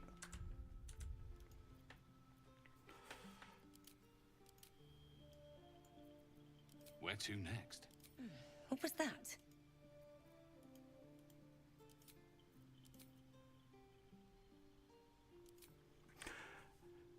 Oh, for fuck's sake. It is just, it's unflagging my spells for some fucking reason.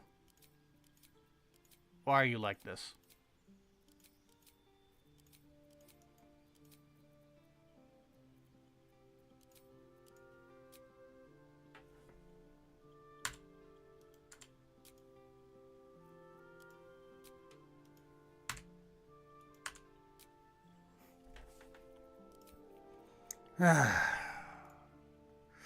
Okay, what update broke it this time?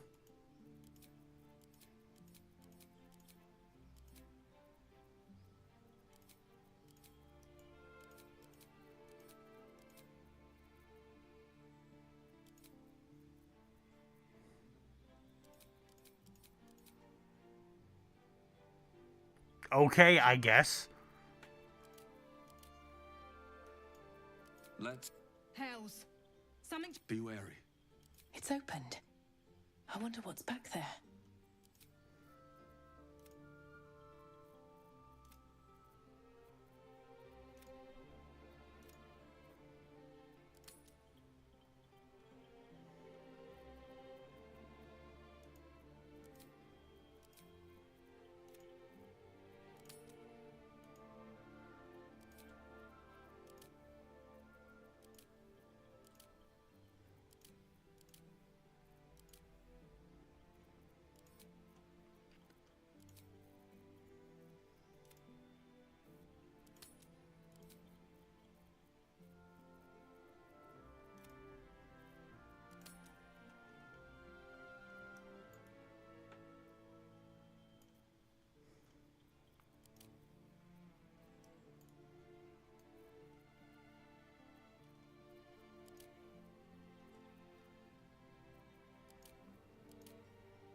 Oh, where the fuck is it? Oh, there it is.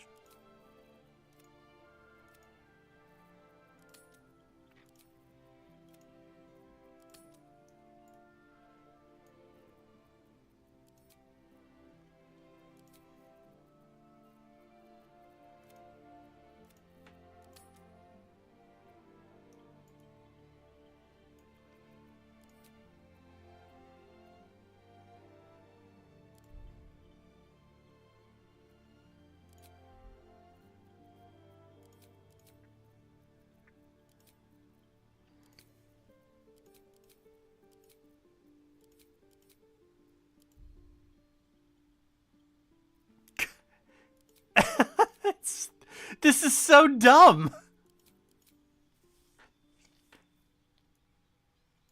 Yeah, this isn't working. Fuck it. You know what? I'll just snatch footage where I have some BG3 footage, not the footage I need, but fuck it, I'll just take it from other places because it's just deciding not to. God, this game is so fucking terrible. God, it is so fucking bad. Like, it doesn't even work anymore. I try to load into the save I have, and it's just, like, it chugs like crazy. And then I try to start a new game, and it deselects my spells. Fucking hell. Ugh.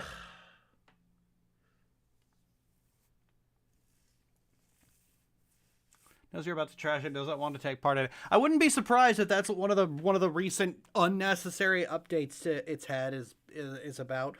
There have been so many fucking updates to this game, and not a single goddamn one of them has been necessary. Just tweaking and changing things that didn't need to be changed at all. It's so stupid. It's so fucking stupid.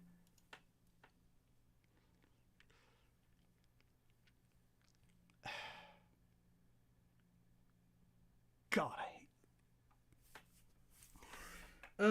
it's like this with Larian games all the fucking time. Like,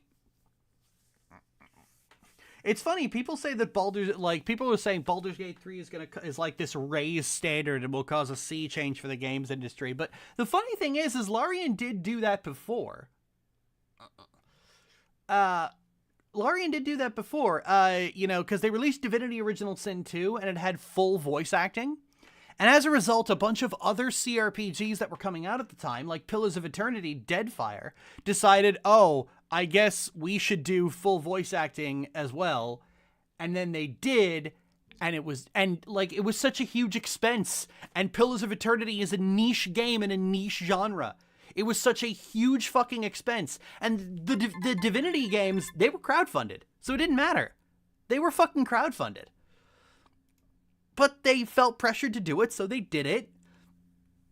And as a result, it took a very long time for it to even break even because the expense was that high. Does one of your mods make your character know every spell? Nope.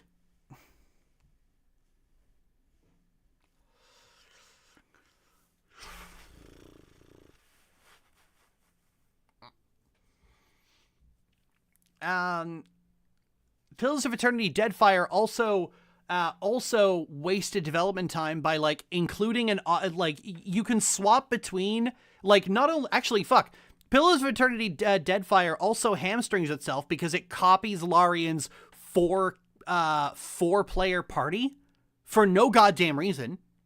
And it also wasted time jamming an optional turn-based mode into a game that operates on round-based combat, which again was just another amount of work and needless expense that they didn't have to do because round-based combat is better. Objectively better in all of its forms. But, Divinity did it. Yeah, Divinity was crowdfunded, you idiot. And so was Baldur's Gate 3, if we're being fucking honest.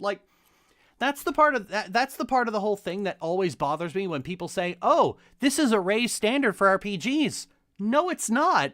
Because if BioWare or Bethesda or Obsidian released a game for full price on early access, you'd rip their fucking throats out.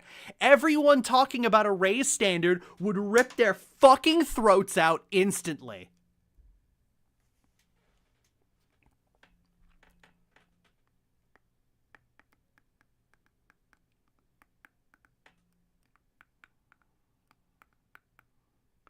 Civ 7 just did it. Did they?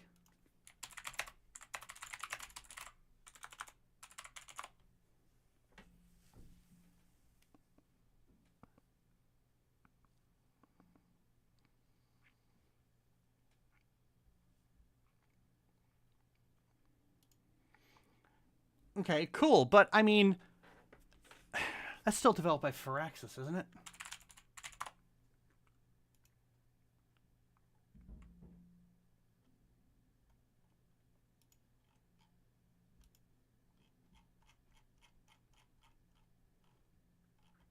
Yeah, okay. Cool. But Firaxis doesn't have the same parasocial hatred behind it that BioWare and Bethesda do. That's the kicker. Like, even if BioWare and Bethesda did release a game with a raised bar, a lot of people wouldn't accept it, because BioWare did. They did a couple months ago. Like, Veilguard. Veilguard is fucking amazing, and people shat on it for fake made-up reasons that just don't hold up to scrutiny.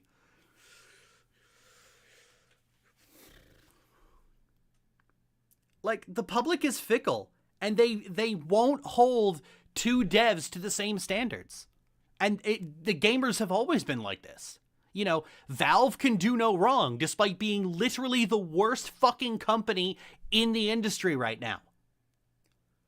Who is currently getting fucking hammered by lawsuits because they keep violating consumer protections. And all they are at the end of the day is a digital landlord.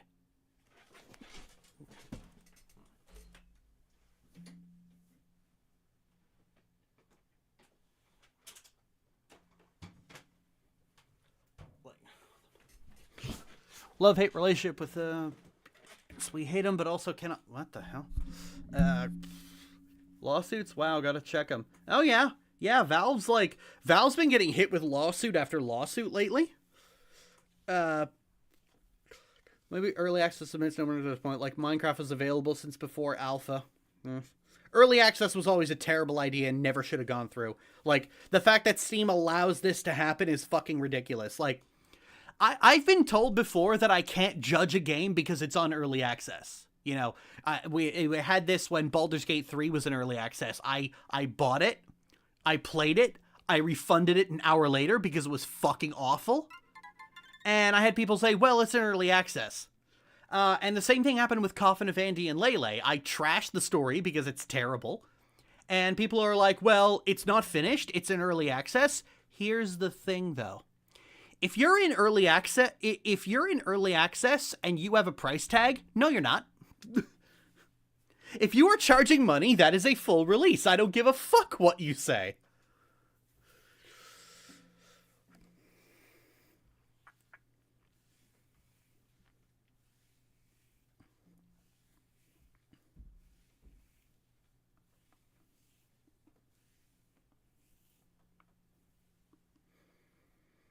Semi-recently, Steam changed their terms of service to include an what? It's almost like we had early access but free before. It was called a demo. Yeah, demos and, like, betas, they used to be free. And then Steam thought, oh, hey, we could charge for this. Valve and Steam just keep making the fucking game, they keep making PC gaming worse. Objectively worse. At all avenues. And people fucking lick their goddamn feet.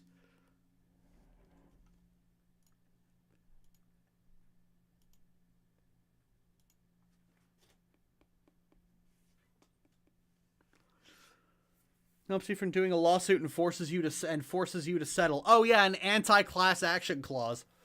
Yeah, those never hold up. Yeah, an arbitration clause. Yeah, those never hold up. Honestly, like, people put those clauses in, and, like, then they get hit with a class action lawsuit anyway, and judges basically say, go fuck yourself. The judges basically tell people who put those, theoretically, yeah, they don't hold up. You can keep, like, companies keep putting them in, and judges keep basically saying, go fuck yourself, class action's going ahead. Pokemon Violet was the first gen I played since I was like 10, and I was horrifically disappointed. Yeah, because it's an unfinished, broken, buggy game released by a company that doesn't have to give a fuck. Like, people say it's like, oh, well, you know, people keep trying to take the Pokemon game's quality out of Game Freak's hands. Oh, it's not Game Freak, it's the Pokemon Company. Game Freak is the parent of the Pokemon Company. Oh, well, you know, there's this whole multimedia thing and shows and merch and stuff, and they gotta go out, so they can't not release the game. No, they could. They could they could delay a game. They could let the anime play and go ahead and delay the game. They could do that. There's nothing stopping them from doing that. The thing is, though, Game Freak wants their money now. And they know they don't have to do any fucking work in order to get it. Because no matter how much people bitch and moan, there's going to be a much larger contingent of people who are going to shout it down and shout it down and call them entitled and call them whiners. I remember this happened. It's like, I remember somebody said, like, tried to claim that, like, oh, people who refuse to buy Sword and Shield because of national decks are like the most entitled little whiners on the planet. No, fuck you. People can choose to not spend $80 goddamn on something for whatever petty fucking reason they want. Go fuck yourself. Companies are not entitled to money.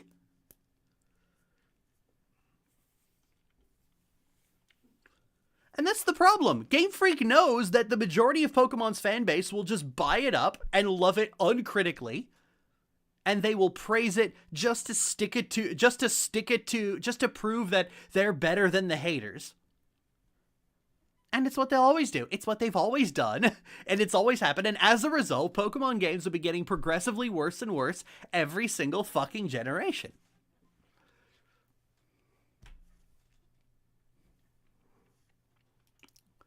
And the only way to stop that is to just stop buying them. And Pokemon fans would sooner lance their own eyeball than not buy a Pokemon game.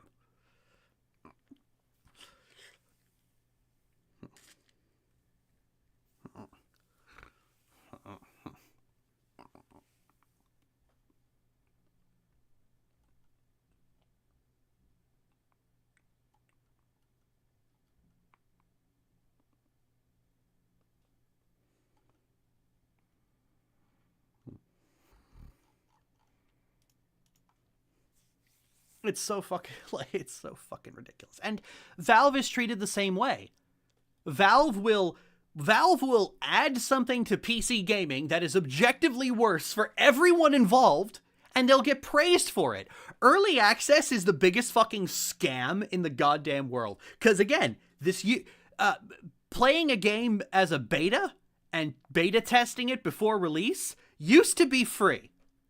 You used to do that for free. You were doing the developer a fucking favor. But then Valve realized, hey, we could charge for this, and then let people charge for it. Oh, you know what's even better? Do you know what the percentage Valve takes from developers? When a game is sold on Steam, Valve takes 30%. 30 fucking %. They are a unbelievably scummy fucking digital landlord. Valve is worse than EA and Activision combined. Because when companies like EA and Epic try to do this, they get the fucking shit kicked out of them. They get absolutely hammered.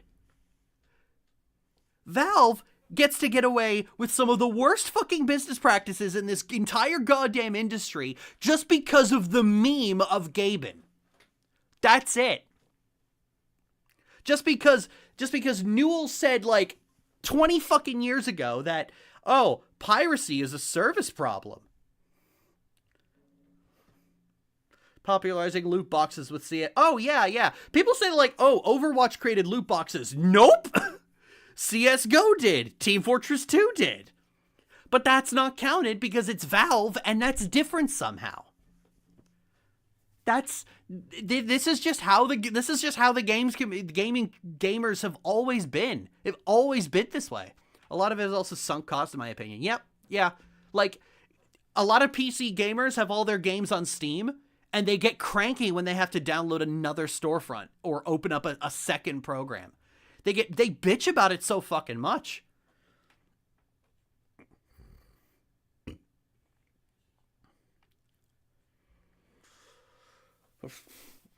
Guilty. Like, don't say guilty. Don't say guilty when you're doing it. If you know it's bad, why are you doing it?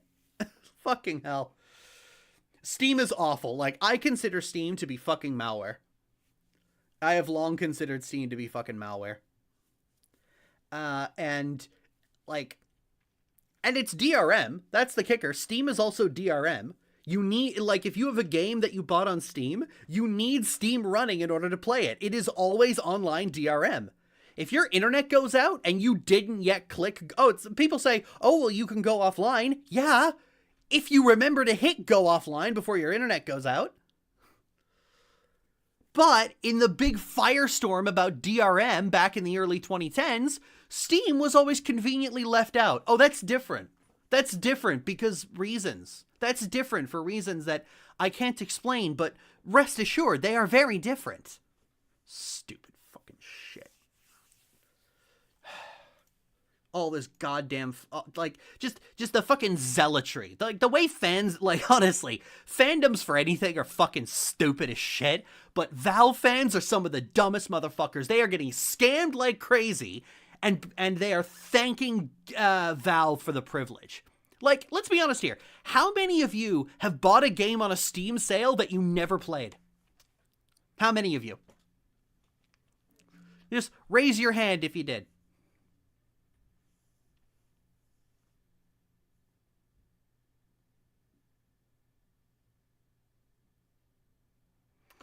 Raise hand. I have.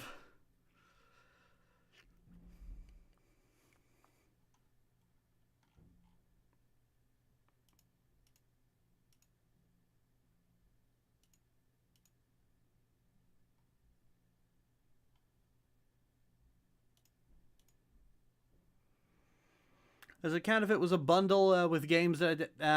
yes, it does. Because you could have just bought the individual games.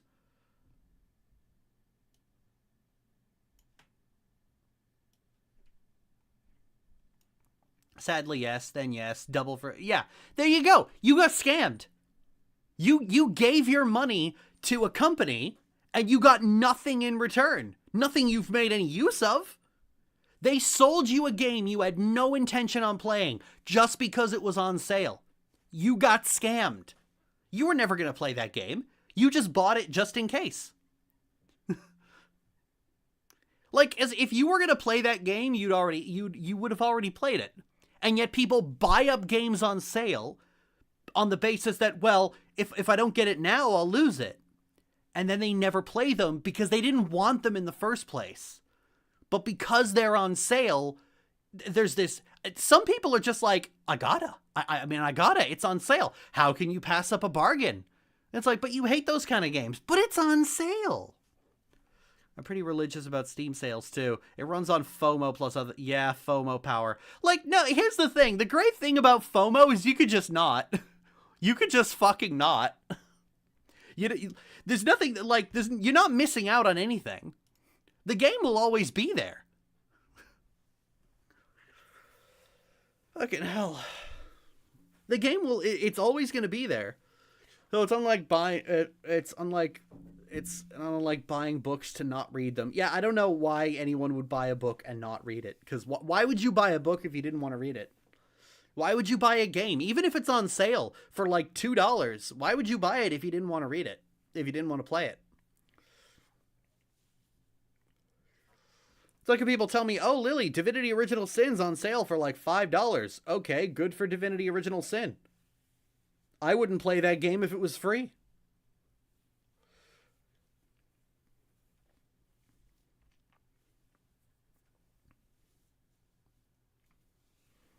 It was on my list, didn't play it for a better part of a year. Oh yeah, remember people's backlog? Oh yeah, people have backlogs of shows and games that they always say they've got to get around to, but they never do because they never wanted to watch it. They put it on their backlog so one of their friends would leave them alone, but they had no intention of watching it. Oh yeah, it's like, if you have ever recommended something to someone and they have come back to you with, oh yeah, I got to get around to that, or I haven't gotten around to that yet, or I still need to get around to that. What they're basically saying is, I don't want to watch that, fuck off. That's what they're saying.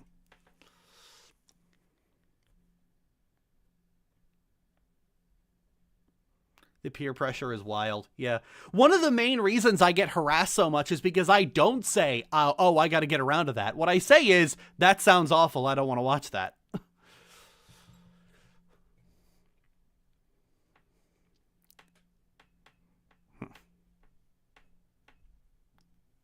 But no, just, and like I said, Valve has successfully scammed people. And gamers are happy to be scammed. They are happy to be fleeced. I am sure EA would love to have the secret that Valve has where people will just give you money for no goddamn reason. Like, Valve is never making... People have always said that, like, oh, Half-Life 3 is taking so long because Valve wants to make sure it's absolutely perfect. It has to be the best it could possibly be. Oh, they've restarted that game multiple times because it wasn't just right. No, they did not. They are not making Half-Life 3 for multiple reasons.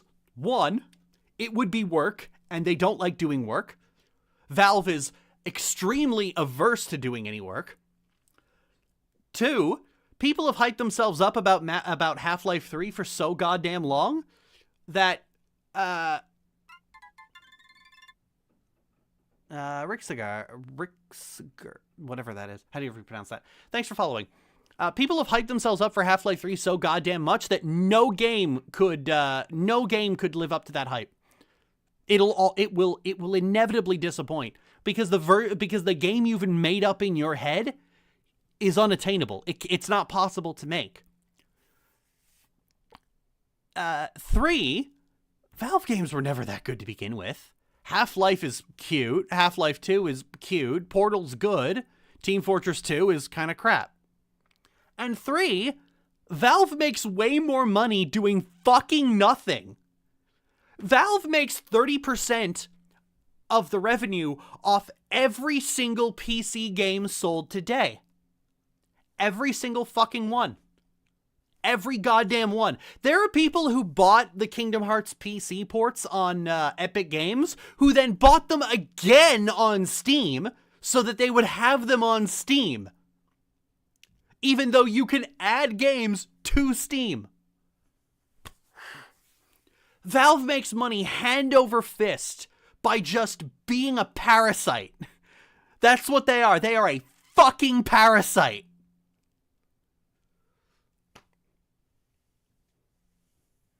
And their parasitic behavior, like, it hurts indie devs.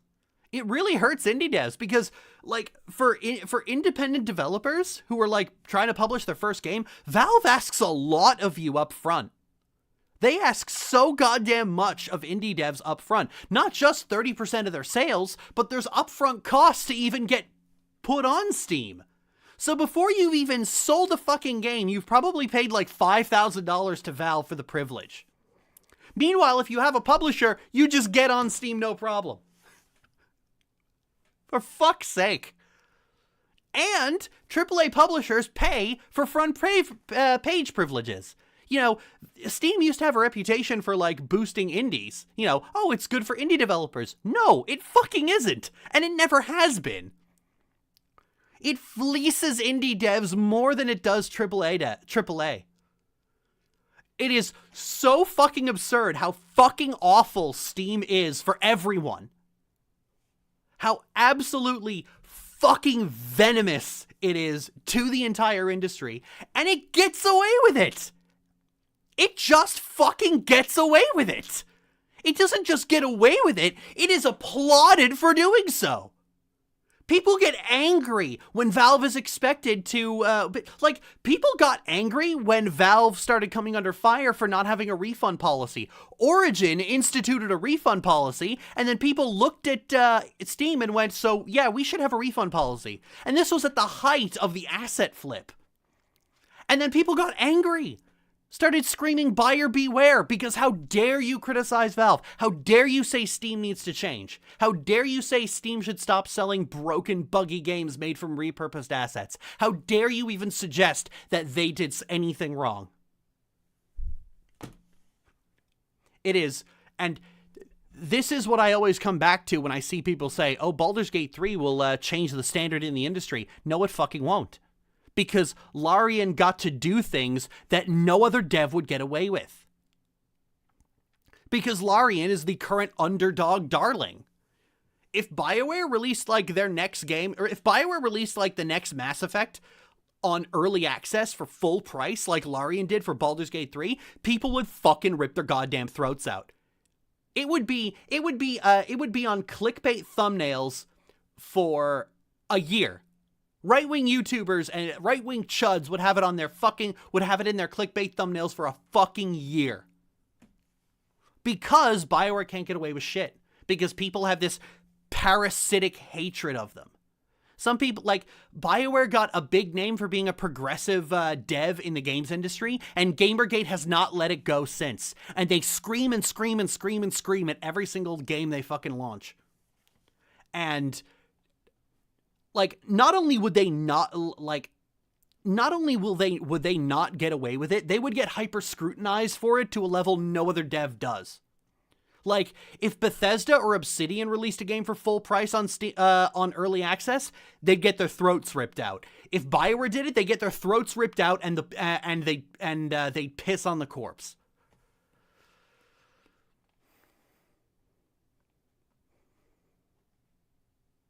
Have you ever any experience trying to put your games on Steam? No, I don't release games to the public. Like, I do like to tinker and mess around with game development, but I've never released a project publicly. BioWare done for the good 4th time in a row. Yeah, BioWare's always dying. BioWare's been dying for like 10 fucking years now. No, sorry, 15 years. They've been saying this shit since 2010. And some people just won't let it go. I kind of make this point in the bookends for the Dragon Age video, because I'm stapling all the Dragon Age videos into one big video that actually has a new intro and closing bit. It actually has like a new closing bit at the end. And I basically just say, like, at some point you gotta let good be. I point out that a big problem with criticism of BioWare is that it's so fucking nitpicky. Like, while I was working on it, a thing popped up on my YouTube recommendations, like Mass Effect and Dragon Age. BioWare never quite got it right. And that's always the discourse, isn't it? They don't quite get there. It's not quite right. They don't quite get there. It's just a little thing wrong. And it's like, at some point, when is good enough? When do you stop fussing over tiny, insignificant details that don't matter? When is good just good enough? You think websites like itch.io is better for independent game developers? Yes. If you can post your game for free and they take, how much does itch.io take? How much does itch.io take from sales?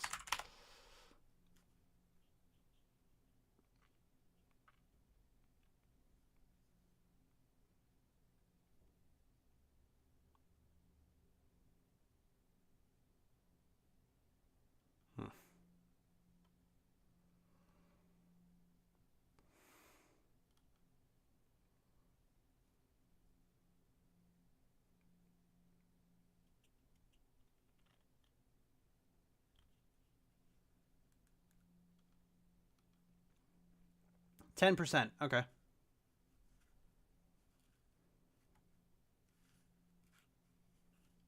Well, okay. Some people seem to be having different experiences with it, but by default, it's 10%.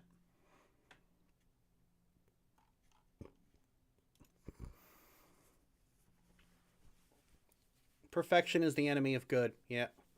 Good will never be good enough so long as the mindset of giving something a 7 out of 10 is just a nice way to say bad, apparently. Yeah, that's the dumbest fucking thing. And I've absolutely hated that. 7 out of 10 is a good score. You're just, like, people who think 7 out of 10 is a bad score need to get their fucking priorities in check. Because, like, 5 out of 10 means a game is okay. Oh, well, you know, in gaming, 7 out of 10 is the equivalent of saying something is 2 stars. Okay, well, no. 4 out of 10 is 2 stars, you idiot. 7 out of 10 is not 2 stars. You just can't count. Perfection's the enemy of good. Well, the thing is that BioWare's games are just good by default. And so if you want to find fault with them, you have to fuss over insignificant garbage. See, that's the kicker. Like, this is probably my biggest point here. Baldur's Gate 3 has Act 3 of Baldur's Gate 3 is just crap. It's crap. And people just say, well, that's Larian. They always make bad final acts. Or, oh, it's a mess. Oh, it's rough, but the game's still good. Mass Effect 3 had a disappointing final 10 minutes, and it sparked its own proto-Gamergate before Gamergate. The devs got harassed for a full fucking year, and some people still haven't let it go. That's the difference between how this shit is treated. So when people talk about raised standard, I don't know what the fuck they're talking about, because there is no standard, because you're too fickle. Gamers are way too fucking fickle all the goddamn time, and they will praise a game for something 1 minute and viciously savage a game for the same thing another minute. Depending on who the company is, will determine entirely whether or not it's okay to do certain things. I hear you talk about all this and it's nightmarish. It is. It is. Gamers are fucking morons. That's always been the thing. Gamers are absolute fucking morons. Always have been, always will be. And the worst part is, like, there's now a financial incentive to be a moron.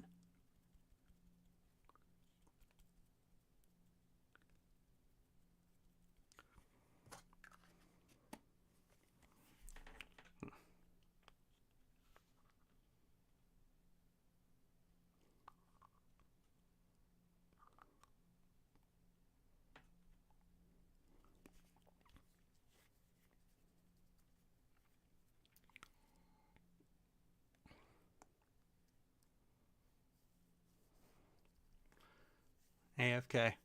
I'll tell you what the real issue. I'll tell you what the real difference is between Baldur's Gate 3 and Veilguard. Baldur's Gate 3 has one companion who's a person of color, and Veilguard, most of them are. That's it. That's it. That's the difference.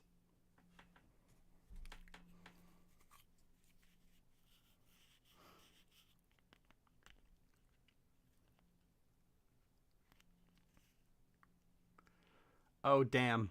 Yep.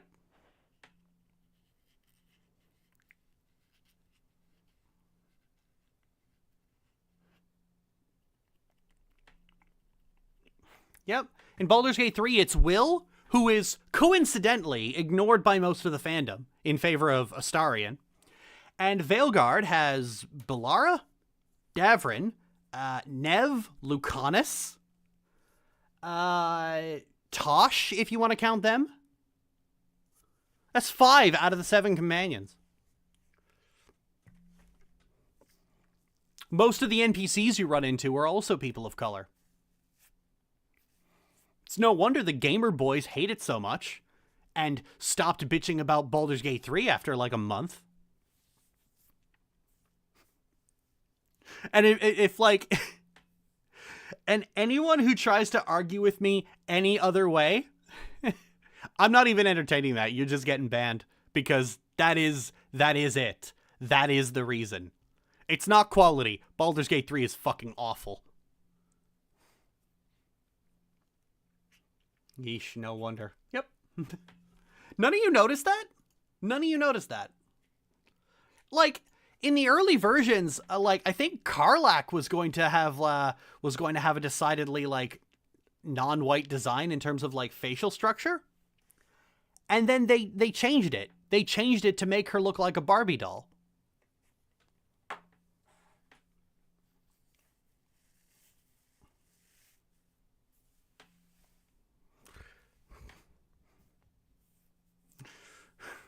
I love how for some of you, like, that was like just this new revelation. Oh yeah, because she looked too scary. Wow. Holy fuck.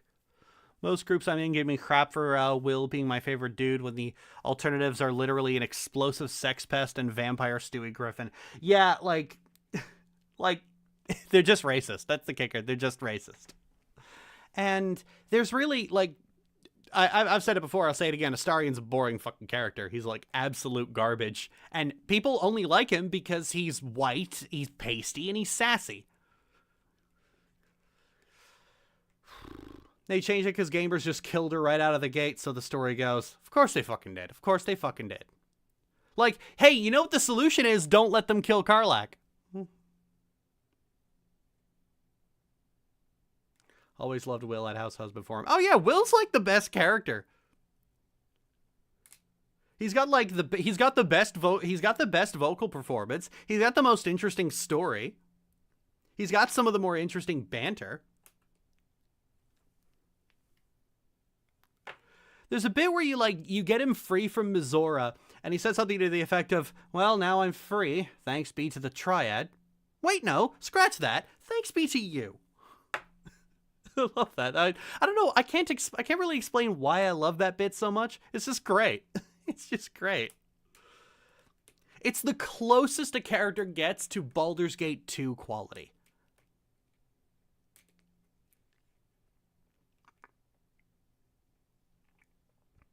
It's just like, hey, man, you really came through for me when I needed you. That's great. I appreciate you.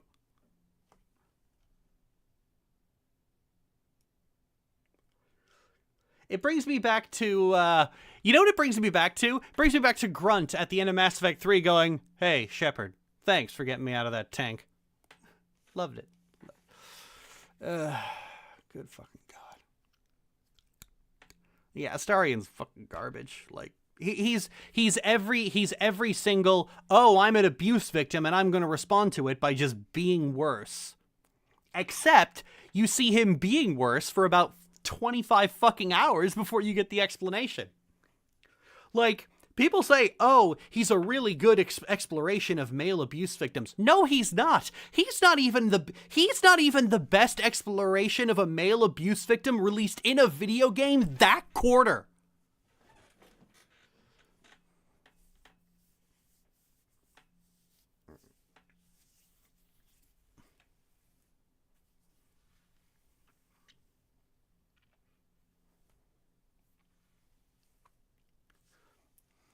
Who's the best then?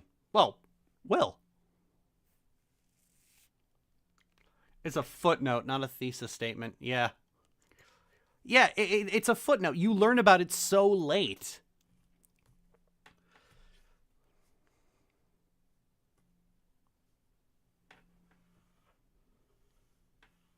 One of those characters who should be the player character instead. Oh, no. Will should not be the player character because you can play as Will as an origin companion and you completely lose his voice acting. You utterly lose his ability to express himself in a meaningful way. Like, if this game had full voice acting, I'd agree with you, but oh good God. People will let Astarion drain them of their blood as he nonchalantly discards them just because they think he's hot. Yeah, it's so fucked up, honestly. Like, honestly, like, people look me, like, I'll say this and people think, you really think Astarion is a worse exploration of an abuse victim than Will? And it's like, honey, I think Astarion is a worse exploration of an abuse victim than Andrew.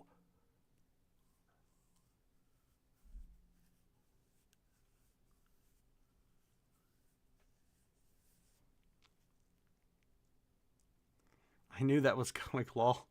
I'm serious. I'm not saying that for a funny bit. I am fucking serious there.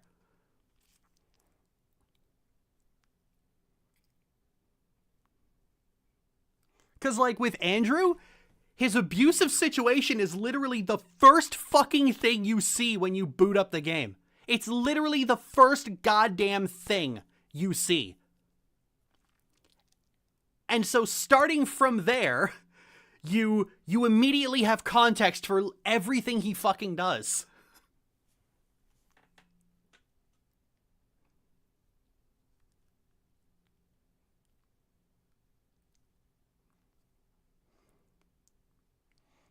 That is what I consider to be such a bare minimum standard. Like, as far as I'm concerned, if you're going to do a story about an abuse victim whose abuse is making them a bad person, you need to do, who is like making them a worse person. I'm not fundamentally against that. I'm fundamentally against them being the villains.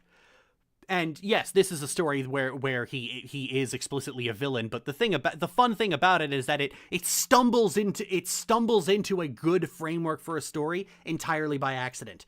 You need to, like, their abuse, like, the abuse has to be ongoing. That's the kicker. The abuse has to be ongoing.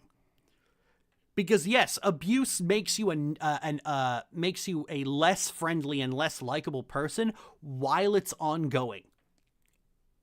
Once you are out and you start recovery, you are at a slow incline. So you have to do that, and the fact that this person is an abuse victim has to be established early on. You can't wait for the last fucking goddamn minute.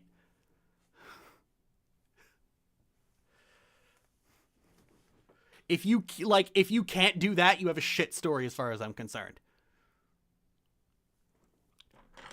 I'll always get the same response. Well, abuse victims can still be bad people. I don't care. That notion is done to death. It's been done. It's been done in every permutation. Do something else.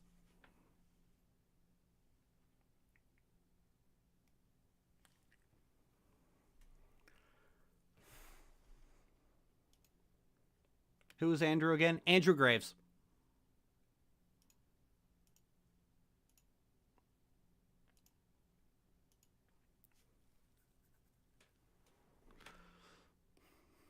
With Astarion, you have to put up with his garbage, with his absolutely noxious personality, for way too fucking long before you finally get an explanation as to his behavior.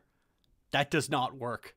That does not work. In Baldur's Gate 2, most people's companion quests are literally the first goddamn thing you are introduced to. Half the companions in Baldur's Gate 2, you recruit them and they give you their companion quest immediately.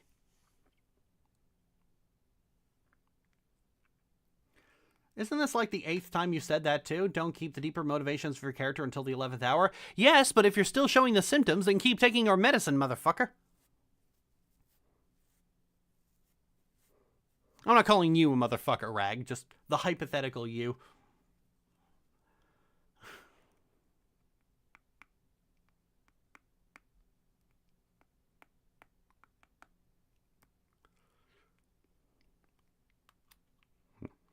Yeah, just... I'm so sick of seeing abuse victims written this way.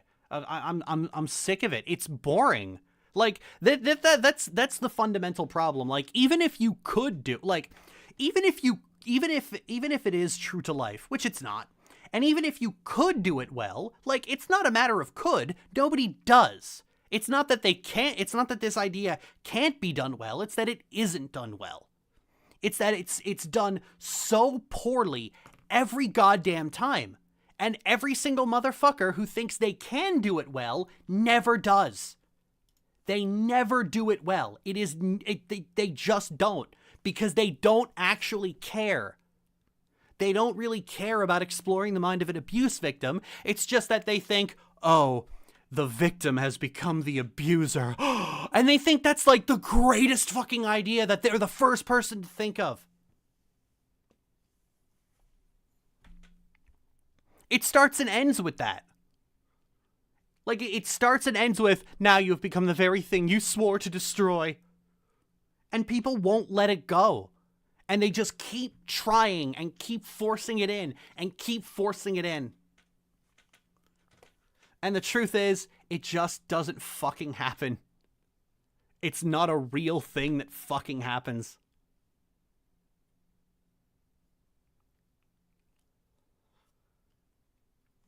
there's a statistic regarding like, how often do abuse victims become abusers? I think it says something to the effect of 30%.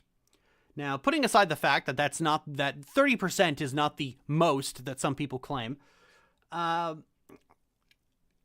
there's also the fact that 30% is gained from a lot of different situations that nobody in their right mind would consider abuse. Because here's the kicker. In that 30%, the most common thing that happens is you have somebody who is basically somebody gets into a relationship with an abuse victim, thinks I can fix them, but that person doesn't want them to fix them. They want, like, they'll fix themselves on their own time and at the rate they're comfortable with. They don't want you to fix them. But the fixer won't take no for an answer. And they keep pushing and pushing and pushing and pushing until eventually they get fucking snapped at. They get snapped at and told to fuck off. And then the fixer, whose entire self-worth is wrapped up in fixing, runs off and cries about how mean they were.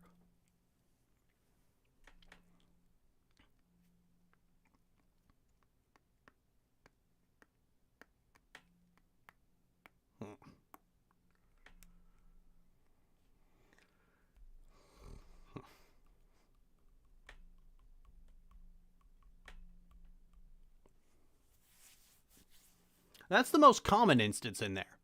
A lot of the times, people who like actually engage in abusive behavior are lumped in with people who are just snappish with people. Like, that's it. They're just snappish.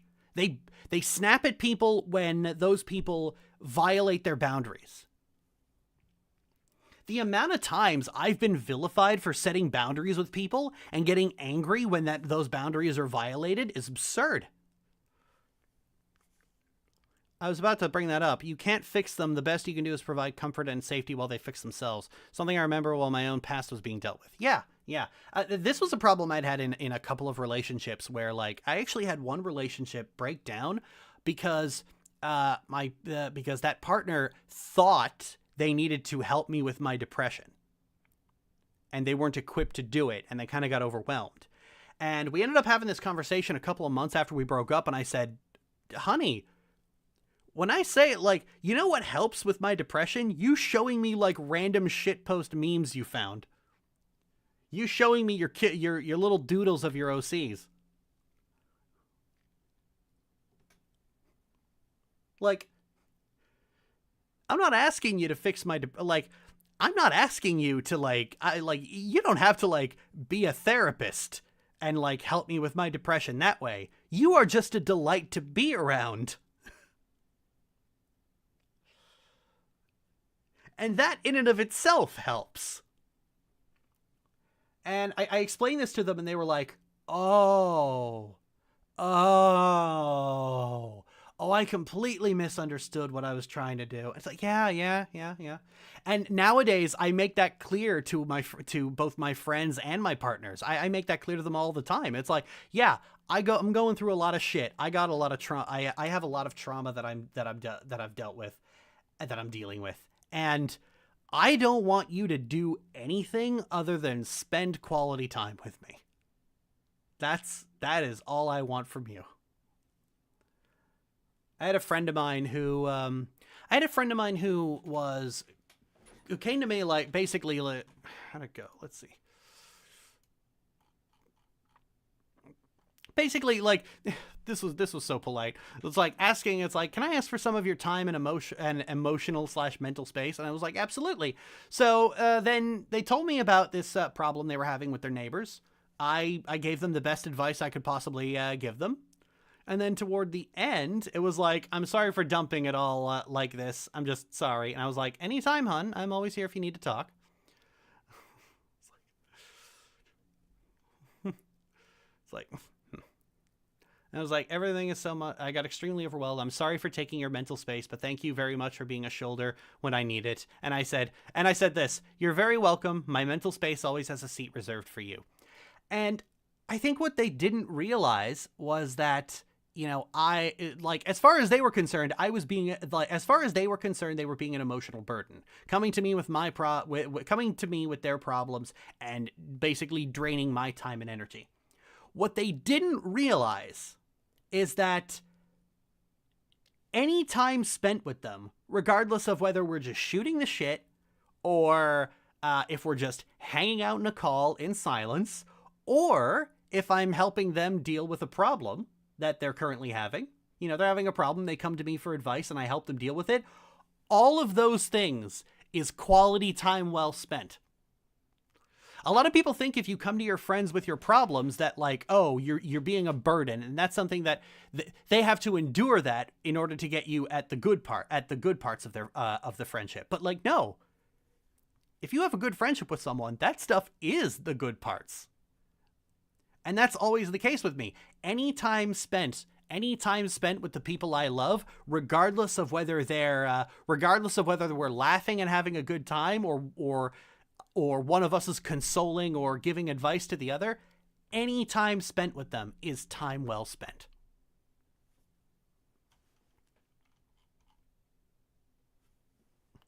And for some of my friends, I have been trying very hard to sort of like hammer that point in where it's like, I love you, and as such, you are never a burden.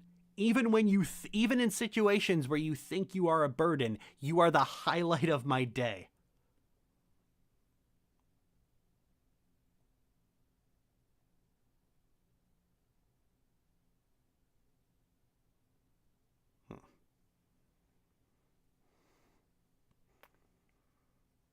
That sounds lovely. Mm-hmm. Yep. And at the moment, I have a friend group where I have a friend group right now, like, you know, a close, intimate circle of friends where that is true for all of them. Ginger, Sketchy, Ren, Zane, Lolo, McKay, all of them.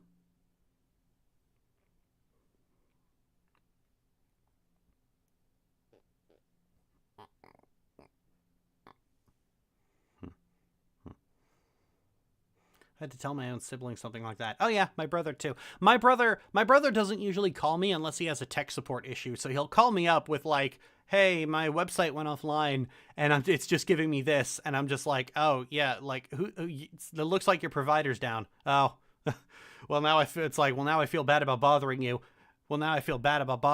And of course, in my head, I'm just like, I got to talk to my brother today. It was a good day.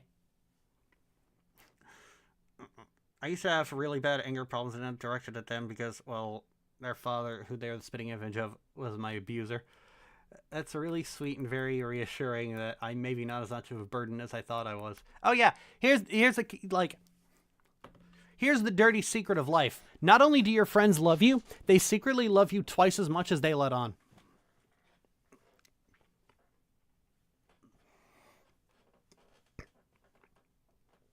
Like, I hold back on affection because a lot of my friends aren't comfortable with the level I would give them, but if I got the go-ahead, I would absolutely smother them in it.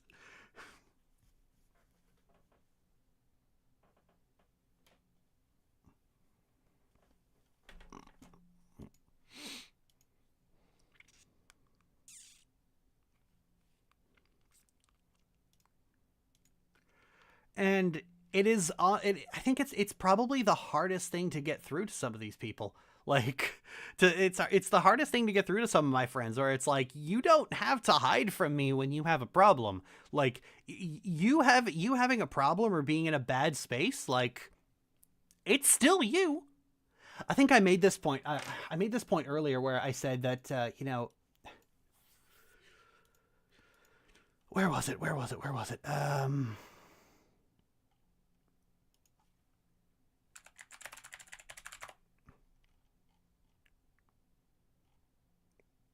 Here we go. I need certain people to understand this. When I say you're perfect, I do not mean you're flawless. I am not putting you on a pedestal. What I mean is, you are just right. Regardless of whatever you may think about yourself, you're both easy to get along with and lovely to be around.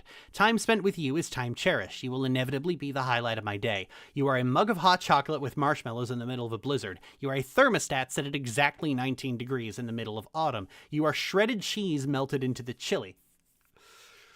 And I had somebody say, where is it?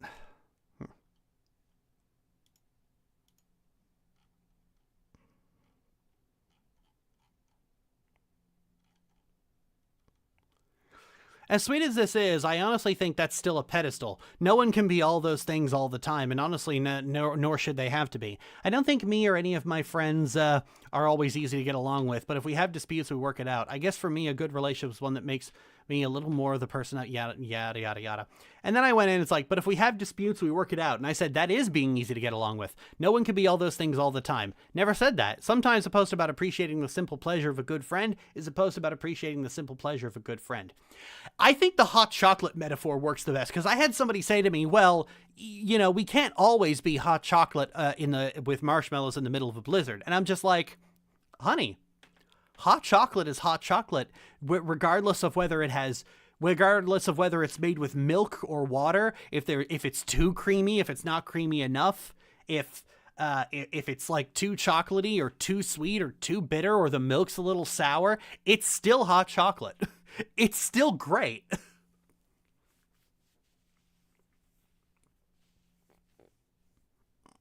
And when I say that, I fucking mean it.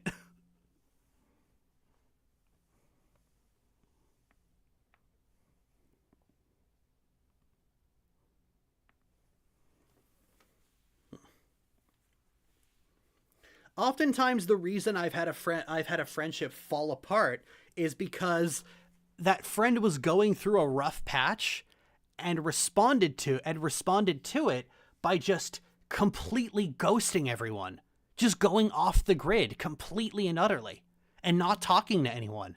And it's like, well, I don't want to be a burden. I know people like me because I raise the mood, and it's like, I didn't understand how to get it through until I had that relationship I mentioned a little bit ago break down. Is that you bring up the mood by being here. It doesn't matter whether you're lifting other people's spirits or need your spirits lifted. We love you and we want you here. We want you here, even if you're having a bad day. We want to comfort you. And I didn't know how to get it across to this person. And admittedly, I didn't treat them very well, honestly. I was circumstances meant I was not a very good friend to them. One of my biggest regrets to this day. But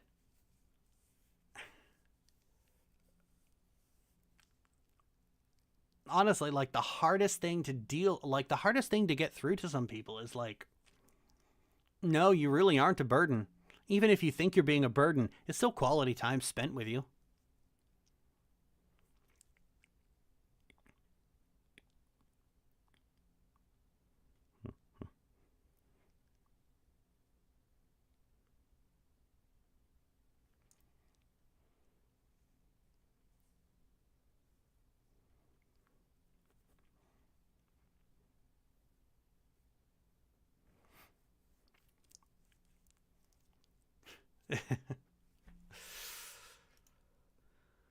I got really philosophical there.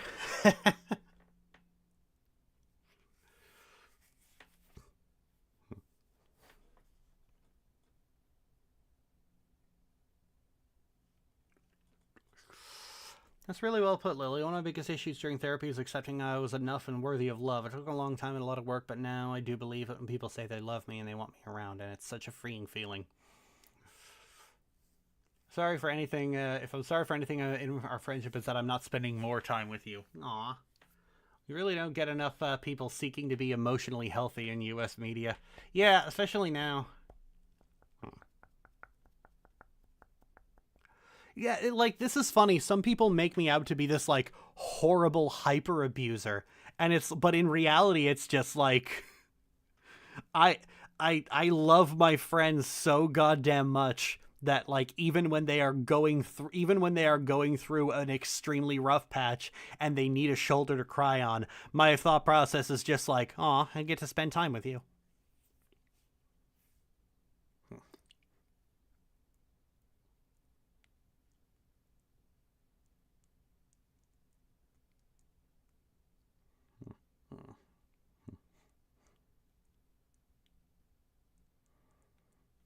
I don't ghost, but I make very sure to keep my mess hidden, especially from the likes of my family. Yeah, I guess,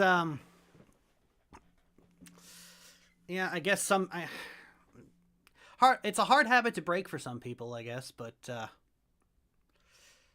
I guess to an extent somebody just needs to like unload onto a friend who is receptive to it, and if they do that enough times, they'll get it. They'll get it. I think back to like the friend who was like, where was it? I'm sorry for taking up your mental space. Like, you know, this person apologizing for taking up space, for like taking up my mental space, not realizing they are somebody I think about every day. They are always in my mental space. Always.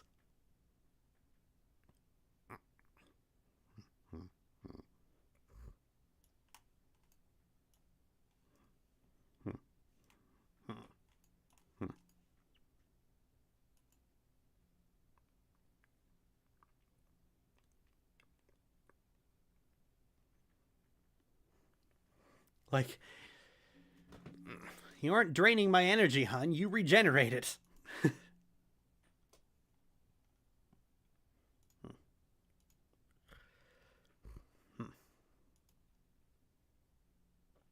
That's so sweet. Yep. See, it was only a couple of years ago that I thought I had this problem where I very easily developed romantic feelings for all of my friends. And it was only over about like the last 2 years or so that I kind of realized like, no, that's just how I was interpreting them because I was poisoned by a metanormativity and also bad things from childhood, but whatever. I was largely being poisoned by a metanormativity, but what I was actually experiencing was just this desire to cherish the people around me. And just I was realizing that I'm just a very affectionate person in general. I have a very high level of intimacy in all of my relationships, and what I thought was were romantic feelings were actually something else. Because I often realize it's like basically what I thought was, oh, I develop romantic feelings easily, but I don't really want to ask this person out, and it's like, idiot. Clearly, it's something else.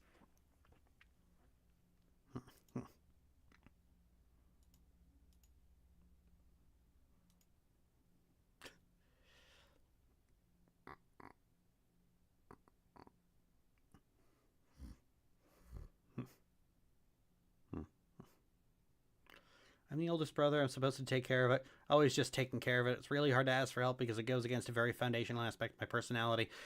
I mean,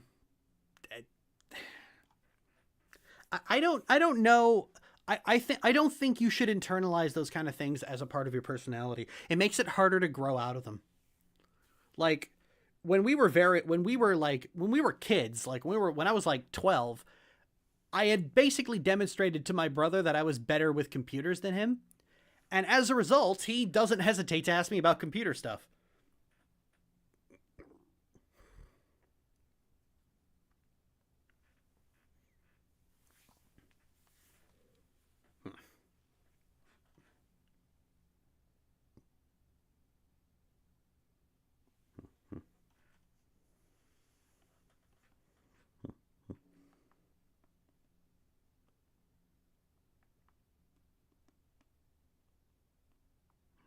Her friends and loved ones, they live in Lily's head rent-free. Yep. Rent is always free for them.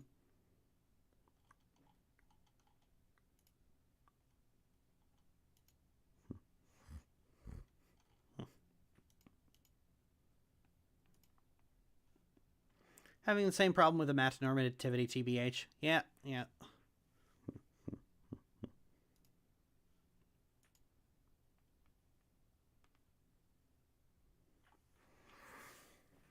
Yeah, that epiphany just led to it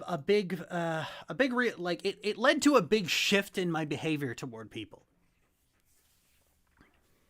Being more openly affectionate with people, and being more openly affectionate with people who I had previously been afraid of being openly affectionate with.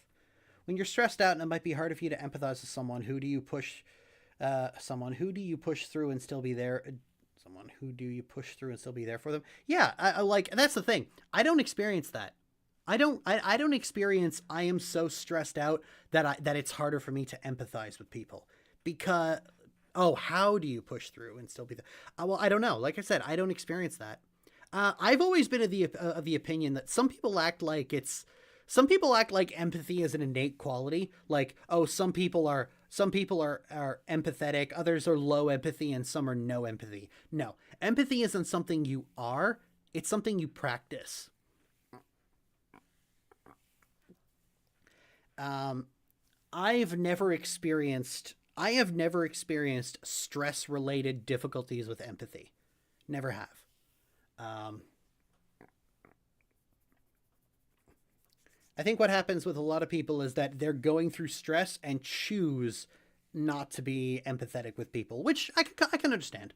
I can understand to an extent. It's like, I'm going through shit right now. I got to prioritize myself. I've never really done that because I've always been, my whole life I've been going through shit and still having to prioritize other people. I don't prioritize other people anymore, but, spending time with a friend and helping them through shit eases my stress.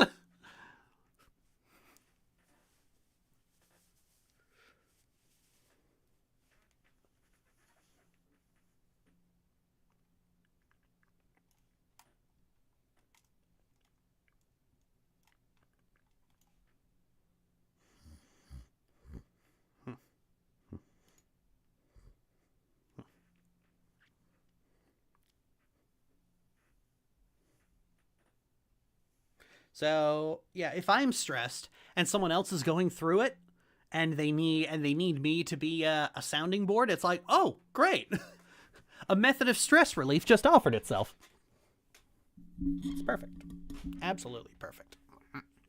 Couldn't ask for anything better, honestly.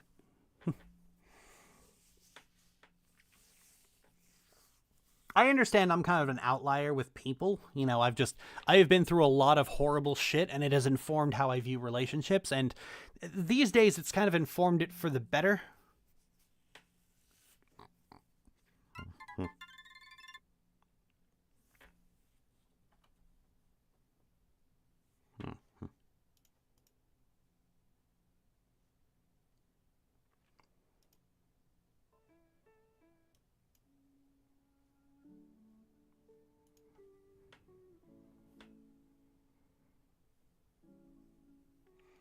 Apparently I give great... How did you learn about amatonormativity as a concept? The same way most people do, from aromantic people. But then, as I was in... while I was in college, I actually kind of came to the realization that amatonormativity isn't just an aromantic thing. Amatonormativity affects everyone and how they process and view relationships.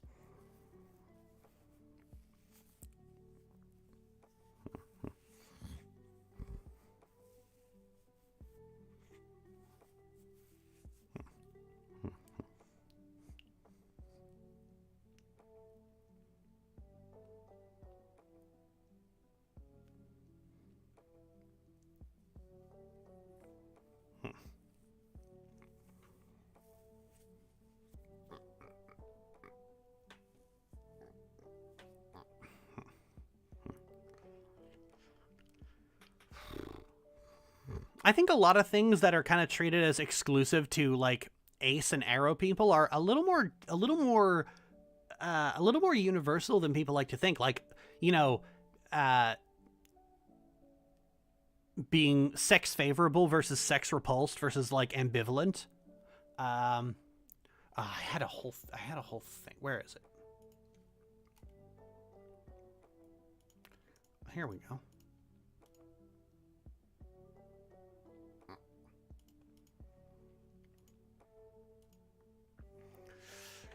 These spectrums here, like, sexual attraction, libido, sex favorability, and sex positivity, like, these aren't really, like these are kind of treated as exclusive to, some of these are treated as exclusive to ace and arrow people.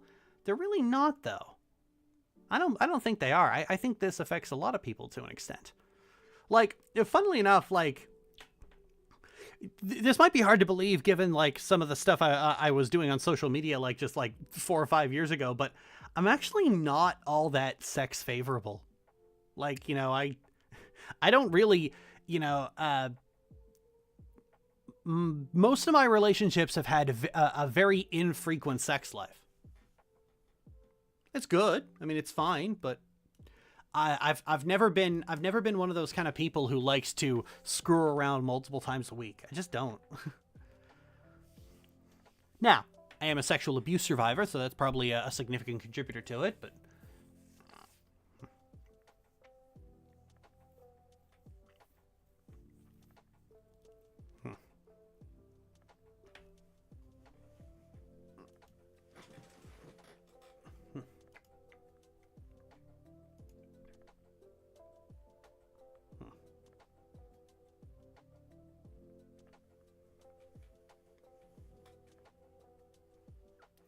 time is at 11:49.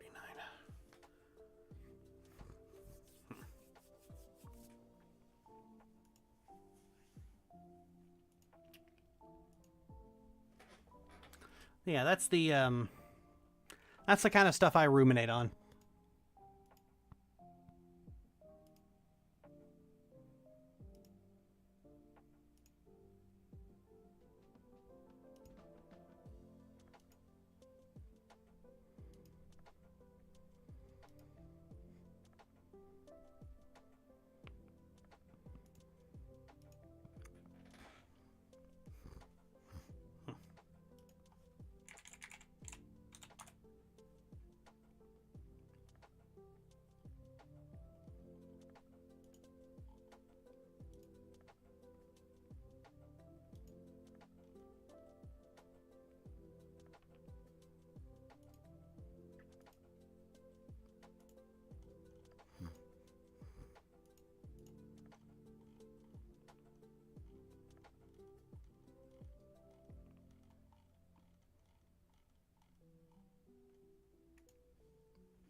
I recently started getting over my hypersexuality phase. Yeah, me too. That happened a while ago. Mostly just because I kind of realized it wasn't making things better. It wasn't making me happy, so I stopped doing it. You're an extremely sweet and kind person, Lily. Every chat with you is a delight. Aw, thank you. Things Arrow and Ace people uncover emotional realities that the rest of us aren't able to see so readily by their lived experiences. Blessed are the Arrow and Ace, for they reveal truths of human connection by explaining. Oh yeah, if I hadn't just started getting comfortable asking Ace and Arrow people to explain some of these concepts, I don't think I would have come to a lot of these realizations. Like, on the old blog, I could basically just say, hey, the Ace and Arrow people in my audience, what does this mean? And they would just be like, yeah, this is what it means. Thank you. It was great. It was like just a genuinely great experience.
I guess I just...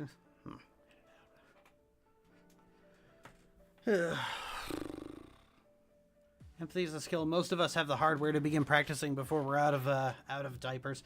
Yeah, I like I said, I don't think of empathy as this innate quality. That rose as a result of the weird empath versus narcissist discourse that was going on a couple years ago. 10 years ago. Where, like, every single person could people claiming that, oh, everyone can be sorted into empaths and narcissists. And, of course, the people saying that would always put themselves under empaths. And as a result, this pop psychology idea of empathy as this innate quality you either have or don't really started to take hold in some people's minds.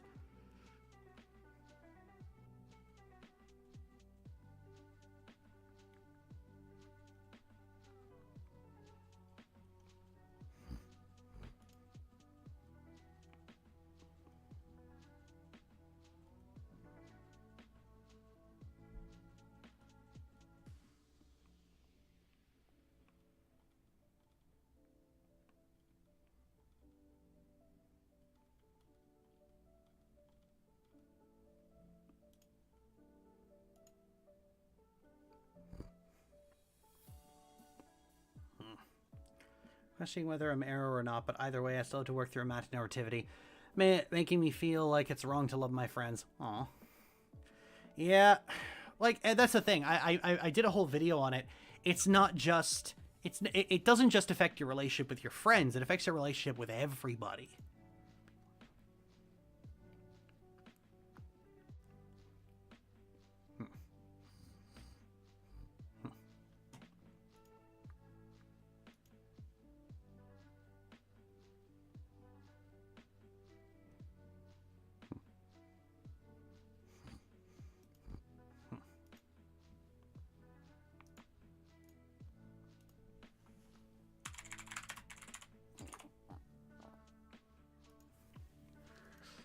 It affects, like...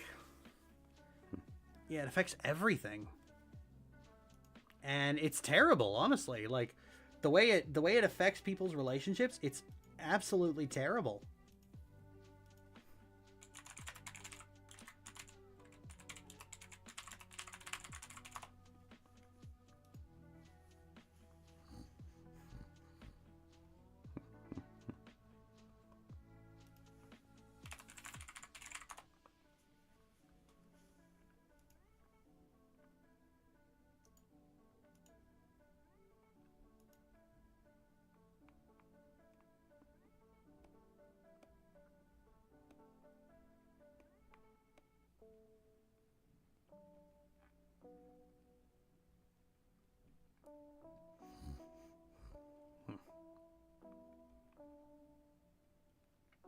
Every mental health person I've talked to has nailed the point home that empathy is a skill that one must develop.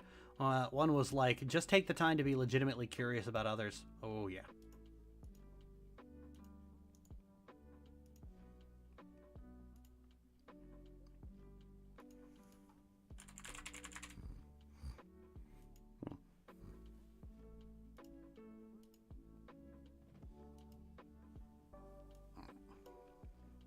I'm enjoying this. I'm enjoying this talk. At some point, these work streams always devolve into a chat, which I always really appreciate.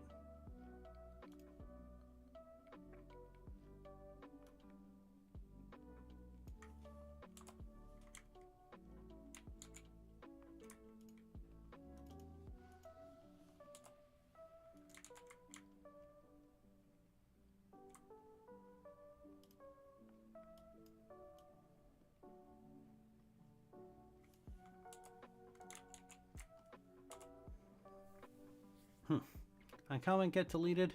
Well, let's scroll up and find out. Who are you? Yen?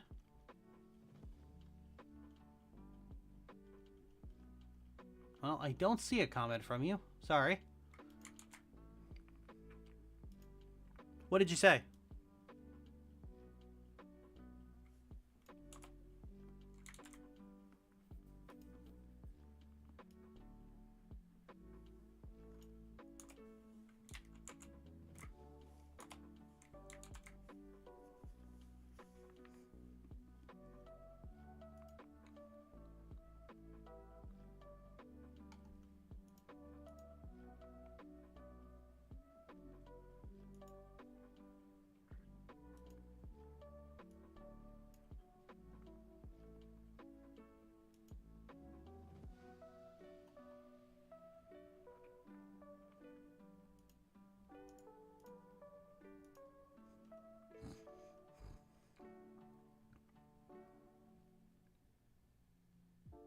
We chat, share. I'm enjoying this too, so I have to leave soon. It's been a time, quite enlightening in a short period of time, I guess. Talking about to other abuse survivors is just a good idea.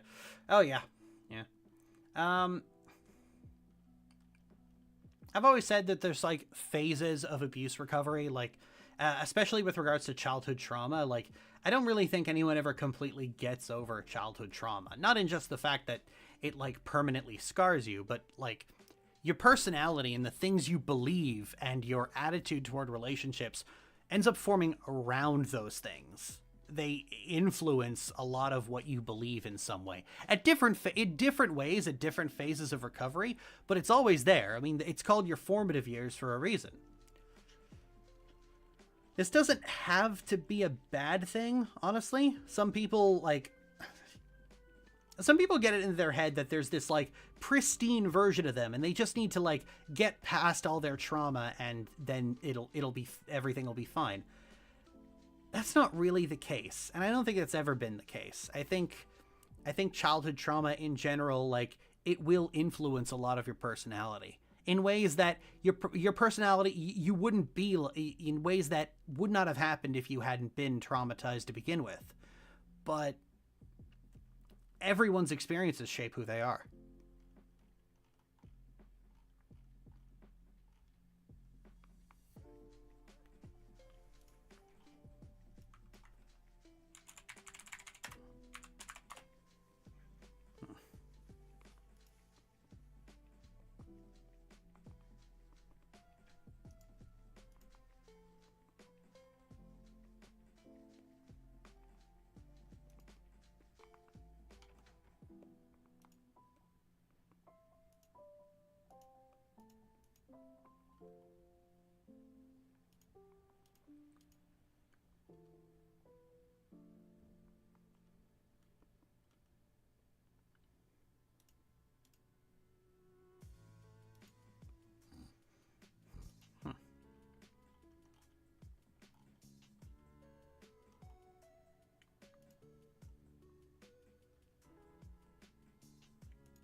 A hypervigilance for things that hurt never goes away.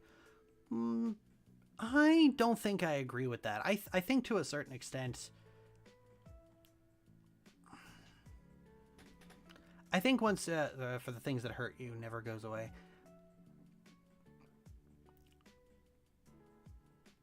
Okay, yeah. Okay, I think I'd agree with that. I mean, a big way in which childhood trauma has influenced me is it's given me a lot of very strong opinions about parental rights versus parental responsibility, and how a lot of children I think a lot of young people need on some level legal protections from their parents because their parents can severely harm them.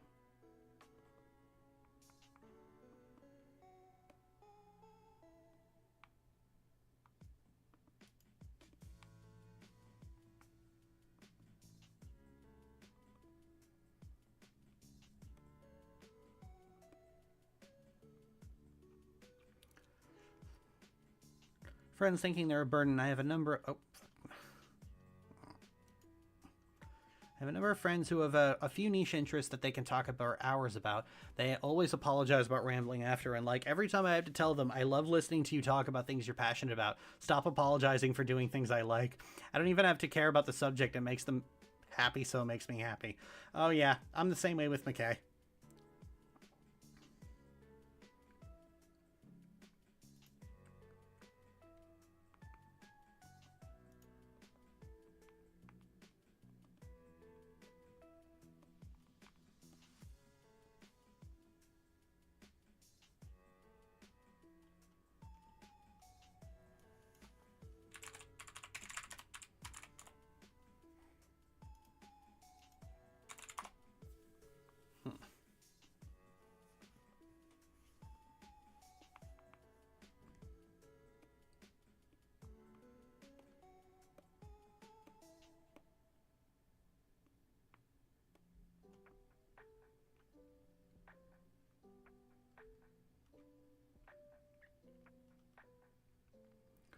Still not regarding that. I mean, I know that, but I don't want to accept it like I'm just like this now. I don't think... a whole other person, and you're not treated as a one until certain and arbitrary age milestones. Yeah, it's not good. It's really just not a good thing. And the fact that legally my parents had carte blanche to do whatever they wanted to me was pretty much the reason I had such a hard time. And so I know that. I noticed that. And as a result, I think it's a problem. Canada has an exception in the criminal code that basically gives parents and teachers carte blanche to hit children. And I have always been of the opinion that that needs to be abolished because I was hit a lot by teachers.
Ew, that needs to go. That's not good. I was going to expect a work call. My apologies. No, that's fine. I'm so sorry to hear that, Lily. No adult should ever hurt a child, even if they have the legal right to. Well, that's the thing. They should not have the legal right. At all. And if they hadn't had that legal right, things would have gone much better for me. And I recognize that. I'm not bitter about it. Like, you know, I'm not bitter about it. It's just that I recognize it as a problem, and as a result, it needs to be abolished before it hurts more children.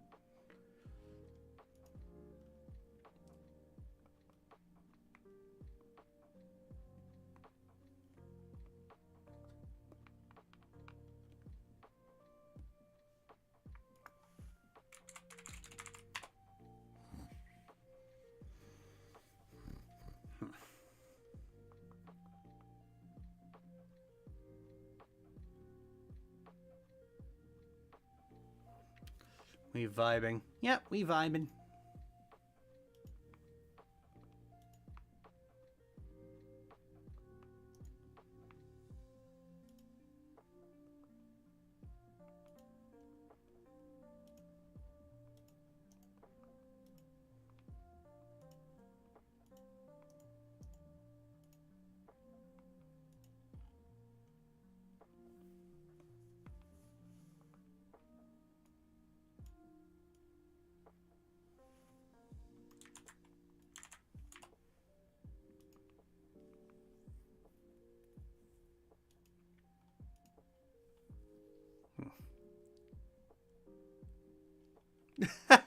Oh my god.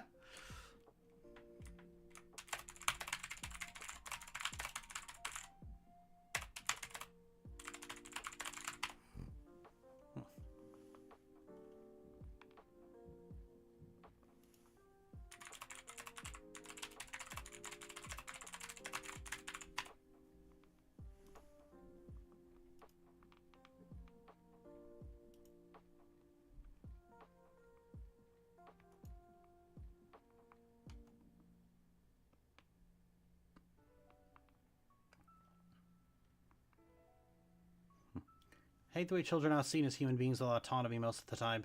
Yeah, me too.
wondering why parents and teachers abusing children is so accepted, and it's just that a big part of it at least.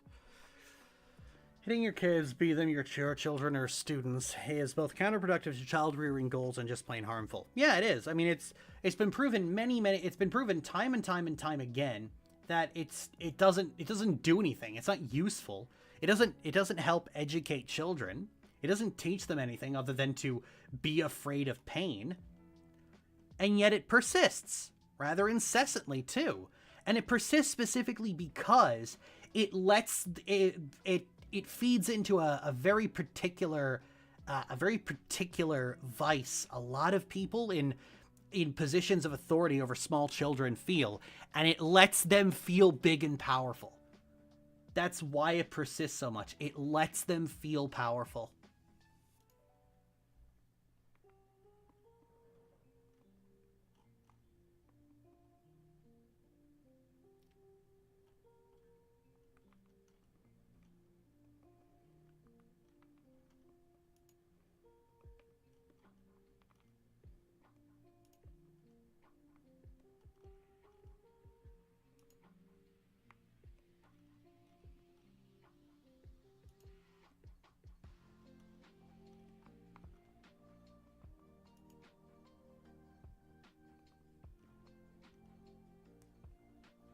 You just get sneaky kids rather than well-developed kids. They don't care. Like, that's the thing. The people who advocate for this so much is they don't care.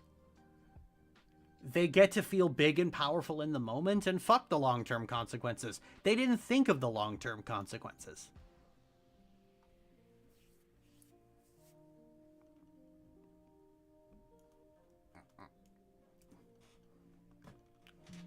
They don't do it because it works. They do it, well, it does work. It does work. Because the thing that it's supposed to do is make them feel like they're in charge. That's why it exists. It's why it persists. It lets them feel like they're in charge. That was the whole point. It's like, I'm big, you're small, I can hurt you. And that makes me feel good about myself. That's the mentality behind corporal punishment.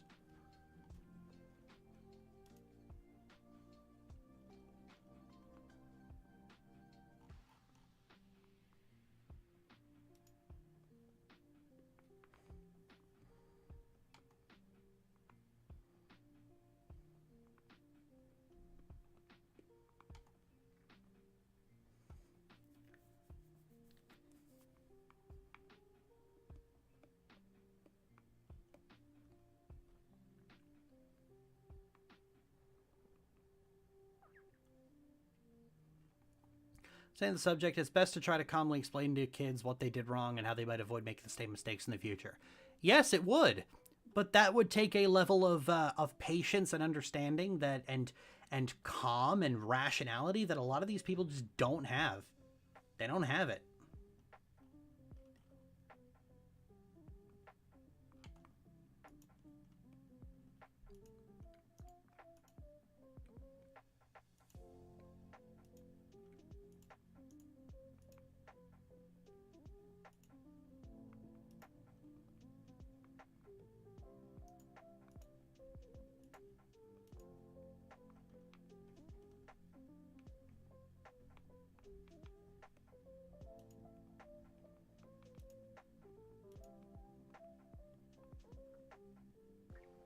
It says some horrific things about those that encourage corporal punishment. Yeah, I mean, yeah. This isn't a new concept. The only reason it persists is because the people who do it, they like getting to feel in charge. And it's what they care about first and foremost.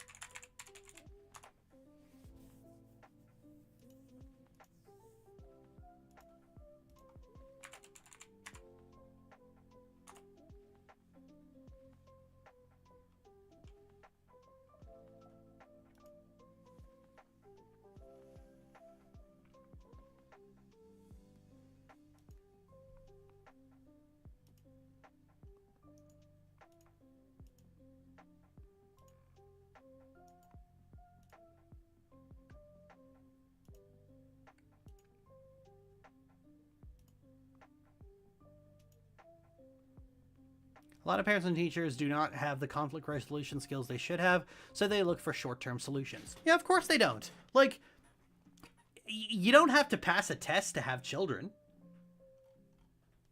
Anyone can have, any adult can have children. Hell, teenagers can have children, and they're legally allowed to keep them. Often to their own peril, but still.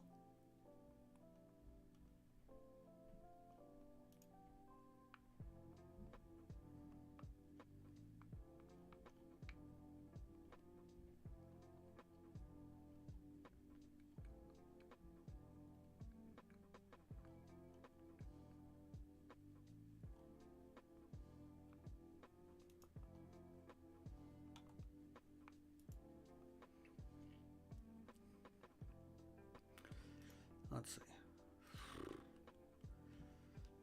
It would be really hard to hear someone be openly truthful about their corporal punishment and the enjoyment of it. It almost doesn't seem feasible or human even. Well, I mean, it kind of is human. There's this concept called the banality of evil. It's usually applied to like large scale concepts, but I mean, it's just as possible. It's just as possible for smaller scale stuff like this. A lot of people are just kind of ruled by their ego. They kind of always have been. And as a result, they're like, most people aren't these bastions of goodness and morality. They're not. They're run solely by their whims. They can be egotistical and they can be petty. And a lot of this stuff persists out of pettiness. Pettiness is a significant contributing factor here.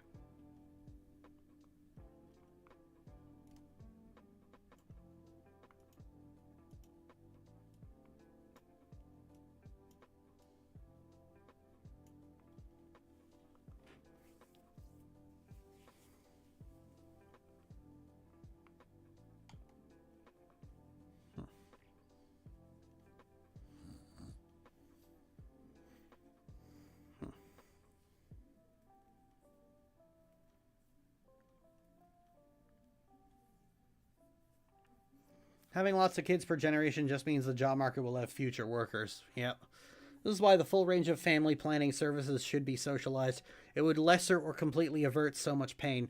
Well, sure, but again, people have to actually use them. Family planning services are great. We should have them. But it won't immediately solve the problem because of this one simple that you've probably heard it. You will have probably heard it. And once I say it, you're going to realize you're going to realize why it doesn't work. And the phrase is, don't tell me how to raise my kids.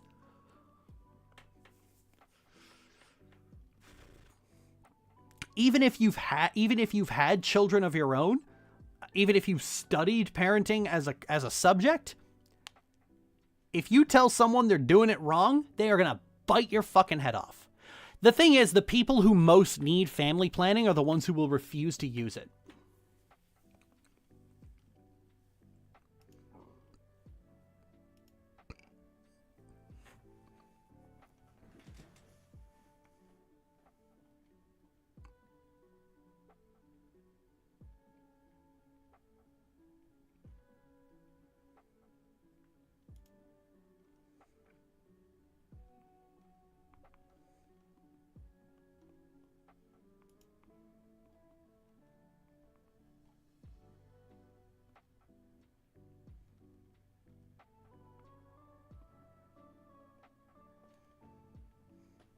So my comment ignored.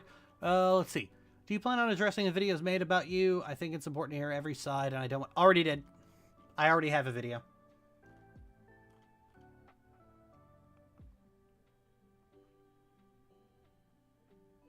Our sister... It's like, my sister threw that back in our mother's face when mom suggested spanking my niece. God.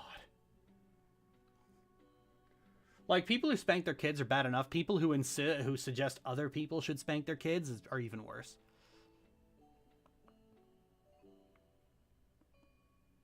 I have heard it, but it's still a good long-term solution. Oh, I agree. I'm not arguing against family planning. I just think, like, you know, temper your expectations if it ever becomes a thing.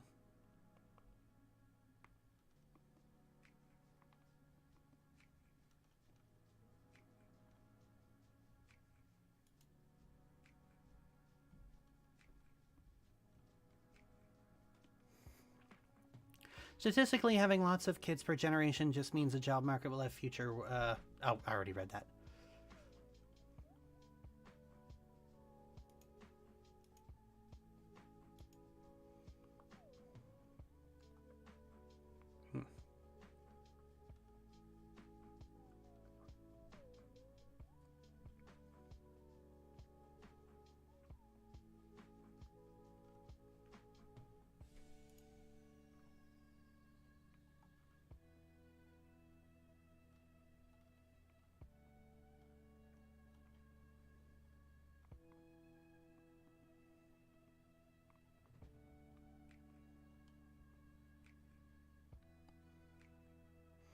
I have the sense that because the aging population in my country, a lot of parents have the sense that the teachers are too soft.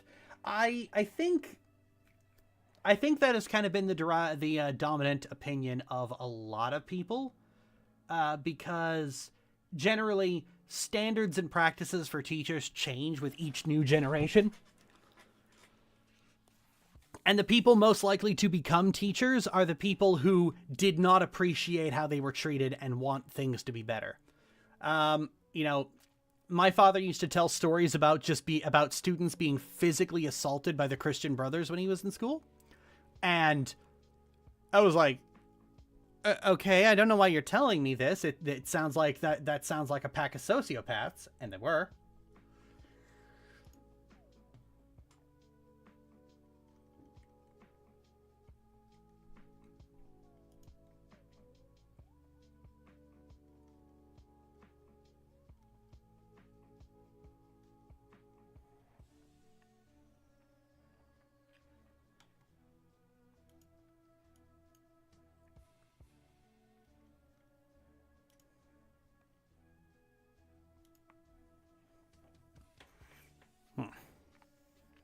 That parents who encourage spanking would crumble like a pile of leaves if they received a tenth of the pain they inflict. They're nothing but cry bullies. Yep, they would.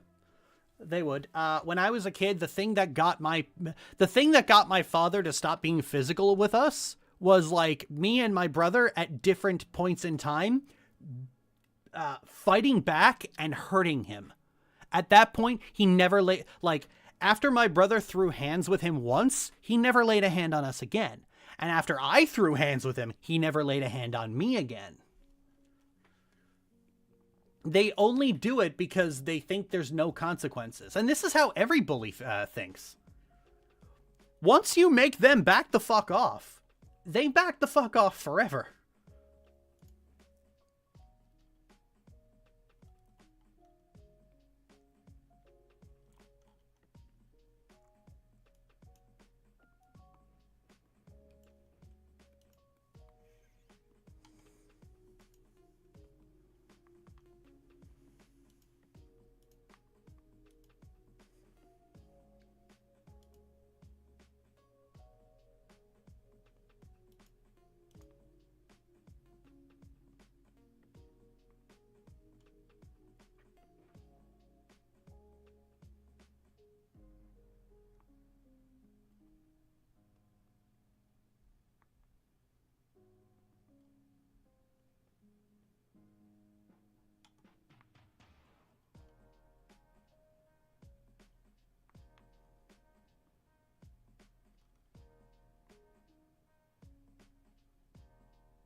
Back in the day, the teachers used to stab us 37 times in the chest, and then they cooked us. Fucking hell. It's amazing how both the schooling system protects those who commit peer violence and parents' complete disbelief that their child could be a bully. Yep.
I certainly have a parent objecting to how a teacher treats their kid is not considered Karen behavior. It is, well, it is considered that by teachers. Let's be fucking honest here. It is considered that by teachers. Wrongly so.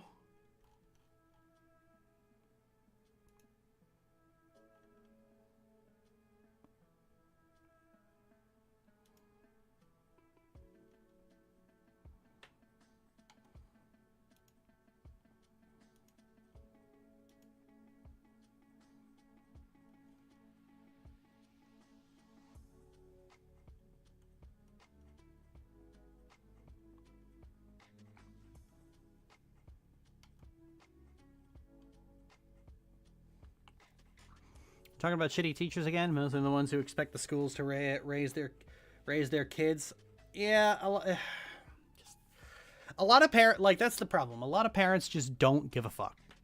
They just don't give a shit, and they get angry when when school suspends their child because it means they have to sort something out. And now it's their problem. And the whole thing is like, well, I mean, I sent them there so that they're your problem now. And they just get really, like, that's where it goes. They don't fucking care. And they get angry when you expect them to care.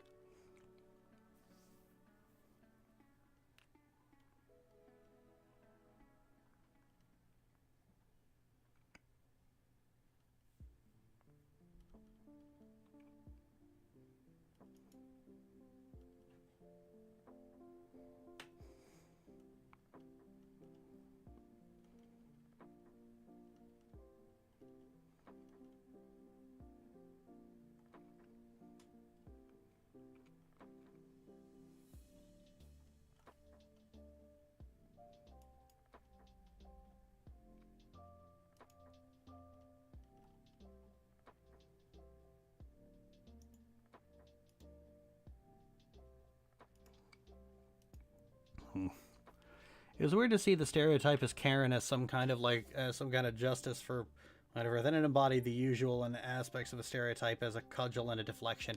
Yeah, like Karen was supposed. I had somebody. I once used the term Karen incorrectly, and I actually had somebody explain to me. It's like, well, you shouldn't water down the term Karen because it refers specifically to a very racist style of weaponized white womanhood. That's what it's supposed to refer to. And I was like, oh, I got it now. Oh, thanks for clearing that up for me. And after that, I kind of started noticing that here's the kicker. Once Karen compilation became a marketable style of YouTube video, I stopped believing most of them. Because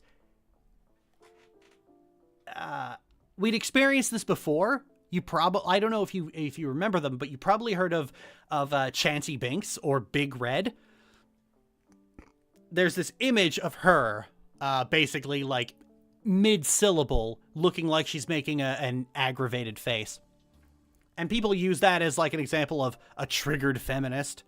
And the video it comes from is from a guy who deliberately antagonized her like for a good solid hour, and even followed her. Like it was street harassment. And then once she lost her patience with him, he started recording.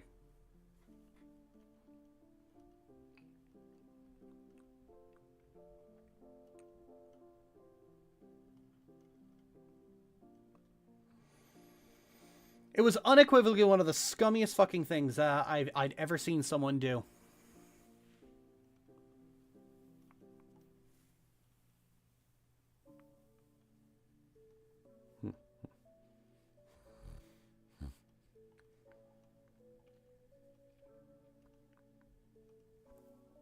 Cripes, what a scumbag. Oh yeah, yep.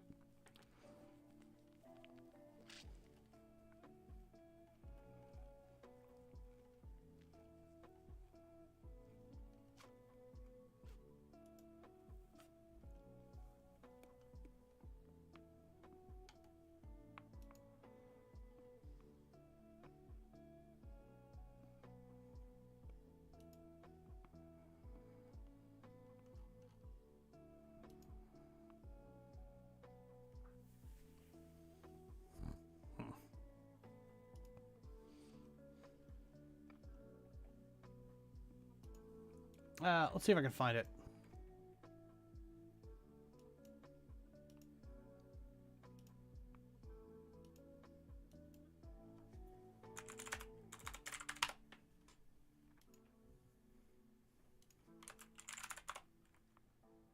Yep.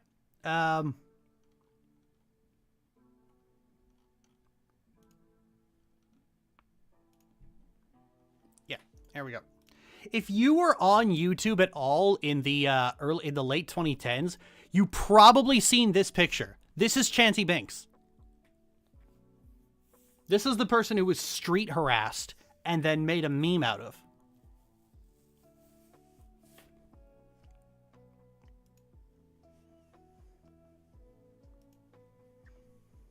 I've met her. She's a very nice lady.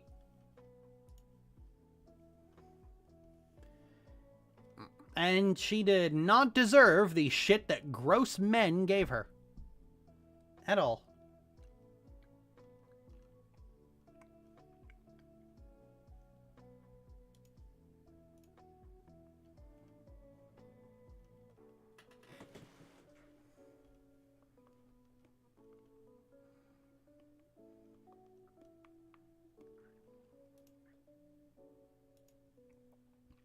Oh, yeah, I've seen it. Yeah, the first time I talked about this on stream, some people were like, oh, that's the origin of that image.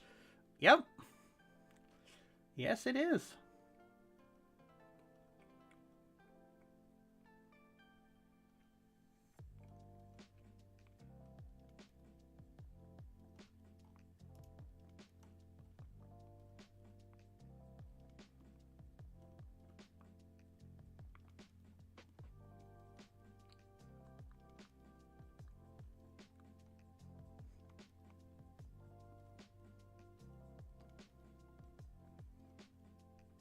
No, she's doing better. She is. I hope the guy who antagonized her is doing worse. He is.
Yeah, he deserved to rot in prison. Also, I didn't think through that last comment at all.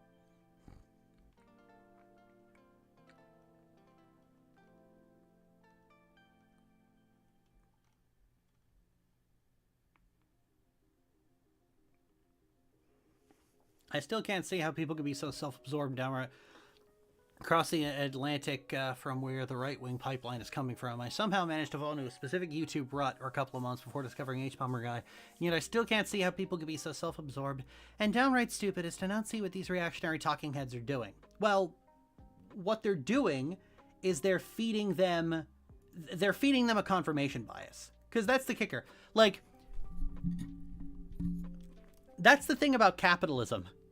It's not that right-wing YouTubers are fucking gaslighting people into watching their content. They are making content that a certain demographic wants to watch. They have biases, and they have things they're angry about, and they want that anger to be validated by someone telling you, yes, everything you love is being ruined.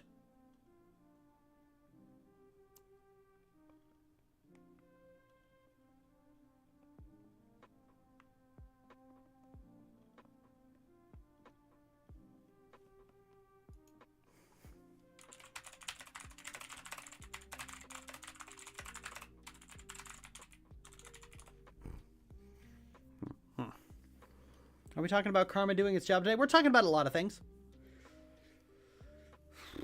We were talking about affection and amatonormativity earlier. It was a very, very interesting conversation.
My Arrow Ace ass missed it. Oh yeah, we talked about that a lot. It was very good, very interesting stuff.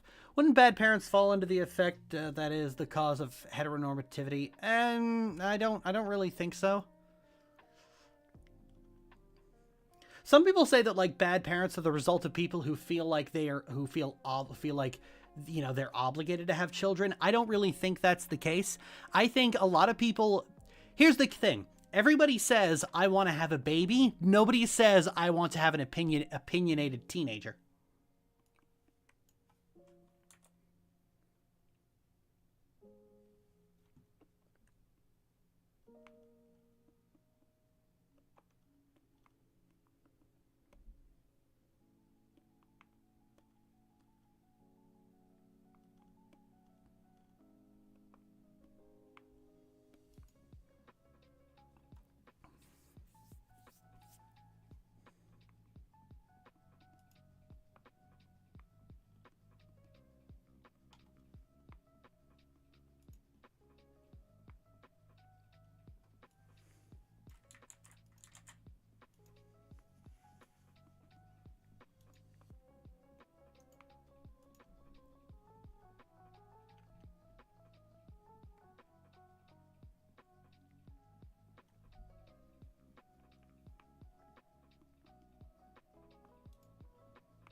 People could give teenagers up for adoption as easily as they can give up dogs. They would.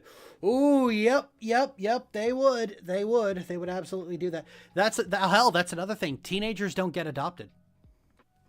Because everybody wants, like, a toddler or, like, an infant.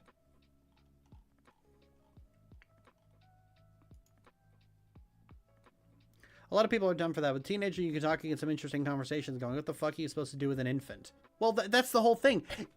They don't want someone to talk to. They want someone to dress up like a doll.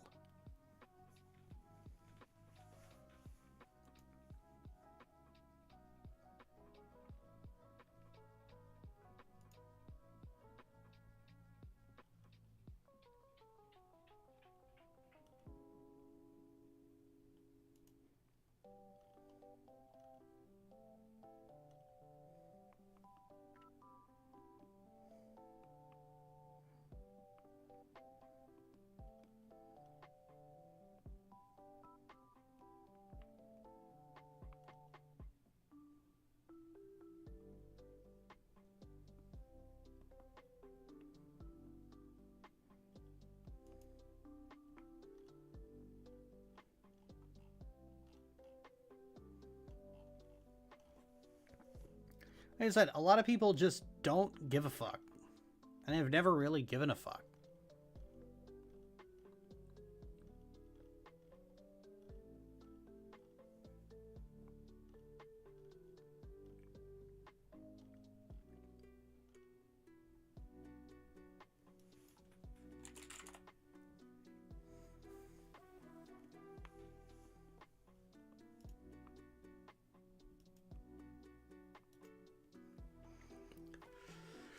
My parents just want to dress up something. Why not just buy one of those baby dolls and be done with it? Because they don't want a baby doll. They want a baby. I mean, like, you can try and find a rational thought behind it, but there isn't. They don't want a baby doll. They want a baby.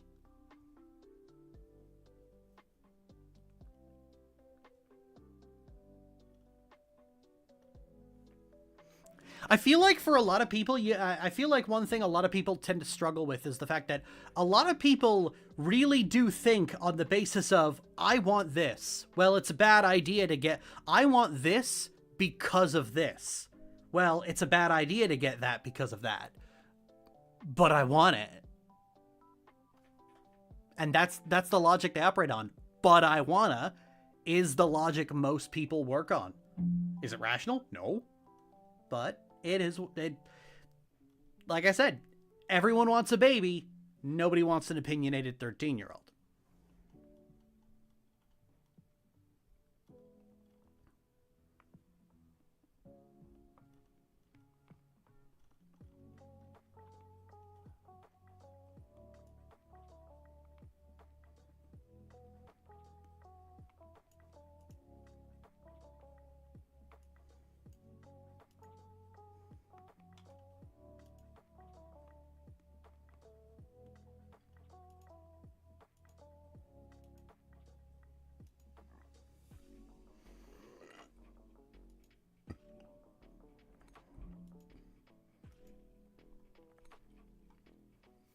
Don't deserve a baby if they can't handle an opinionated 13-year-old. Well, unfortunately, society seems to disagree.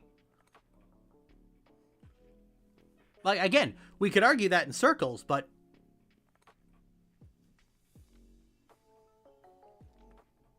what good will it do? We already know where the problem is, and we know that the people who cause the problem are unlikely to change.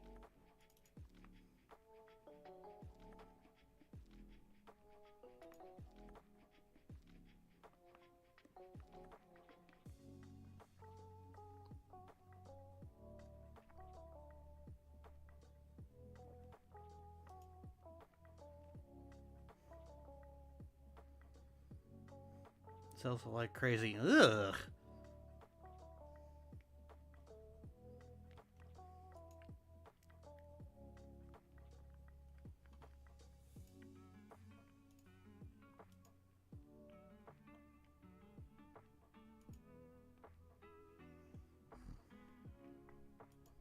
Right? No, not right. That's horrifying.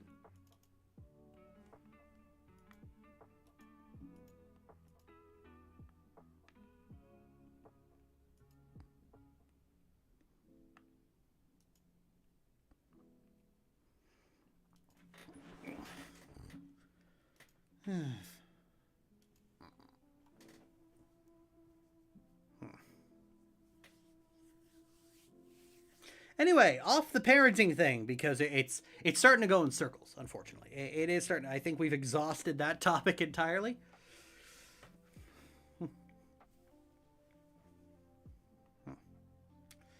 And in fact, I think that's where I'm going to call it for today. Thanks for joining me, everybody. This wasn't at the time it was supposed to be. In fact, we are approaching the time it was supposed to be, but whatever. I will see you all next time, probably tomorrow.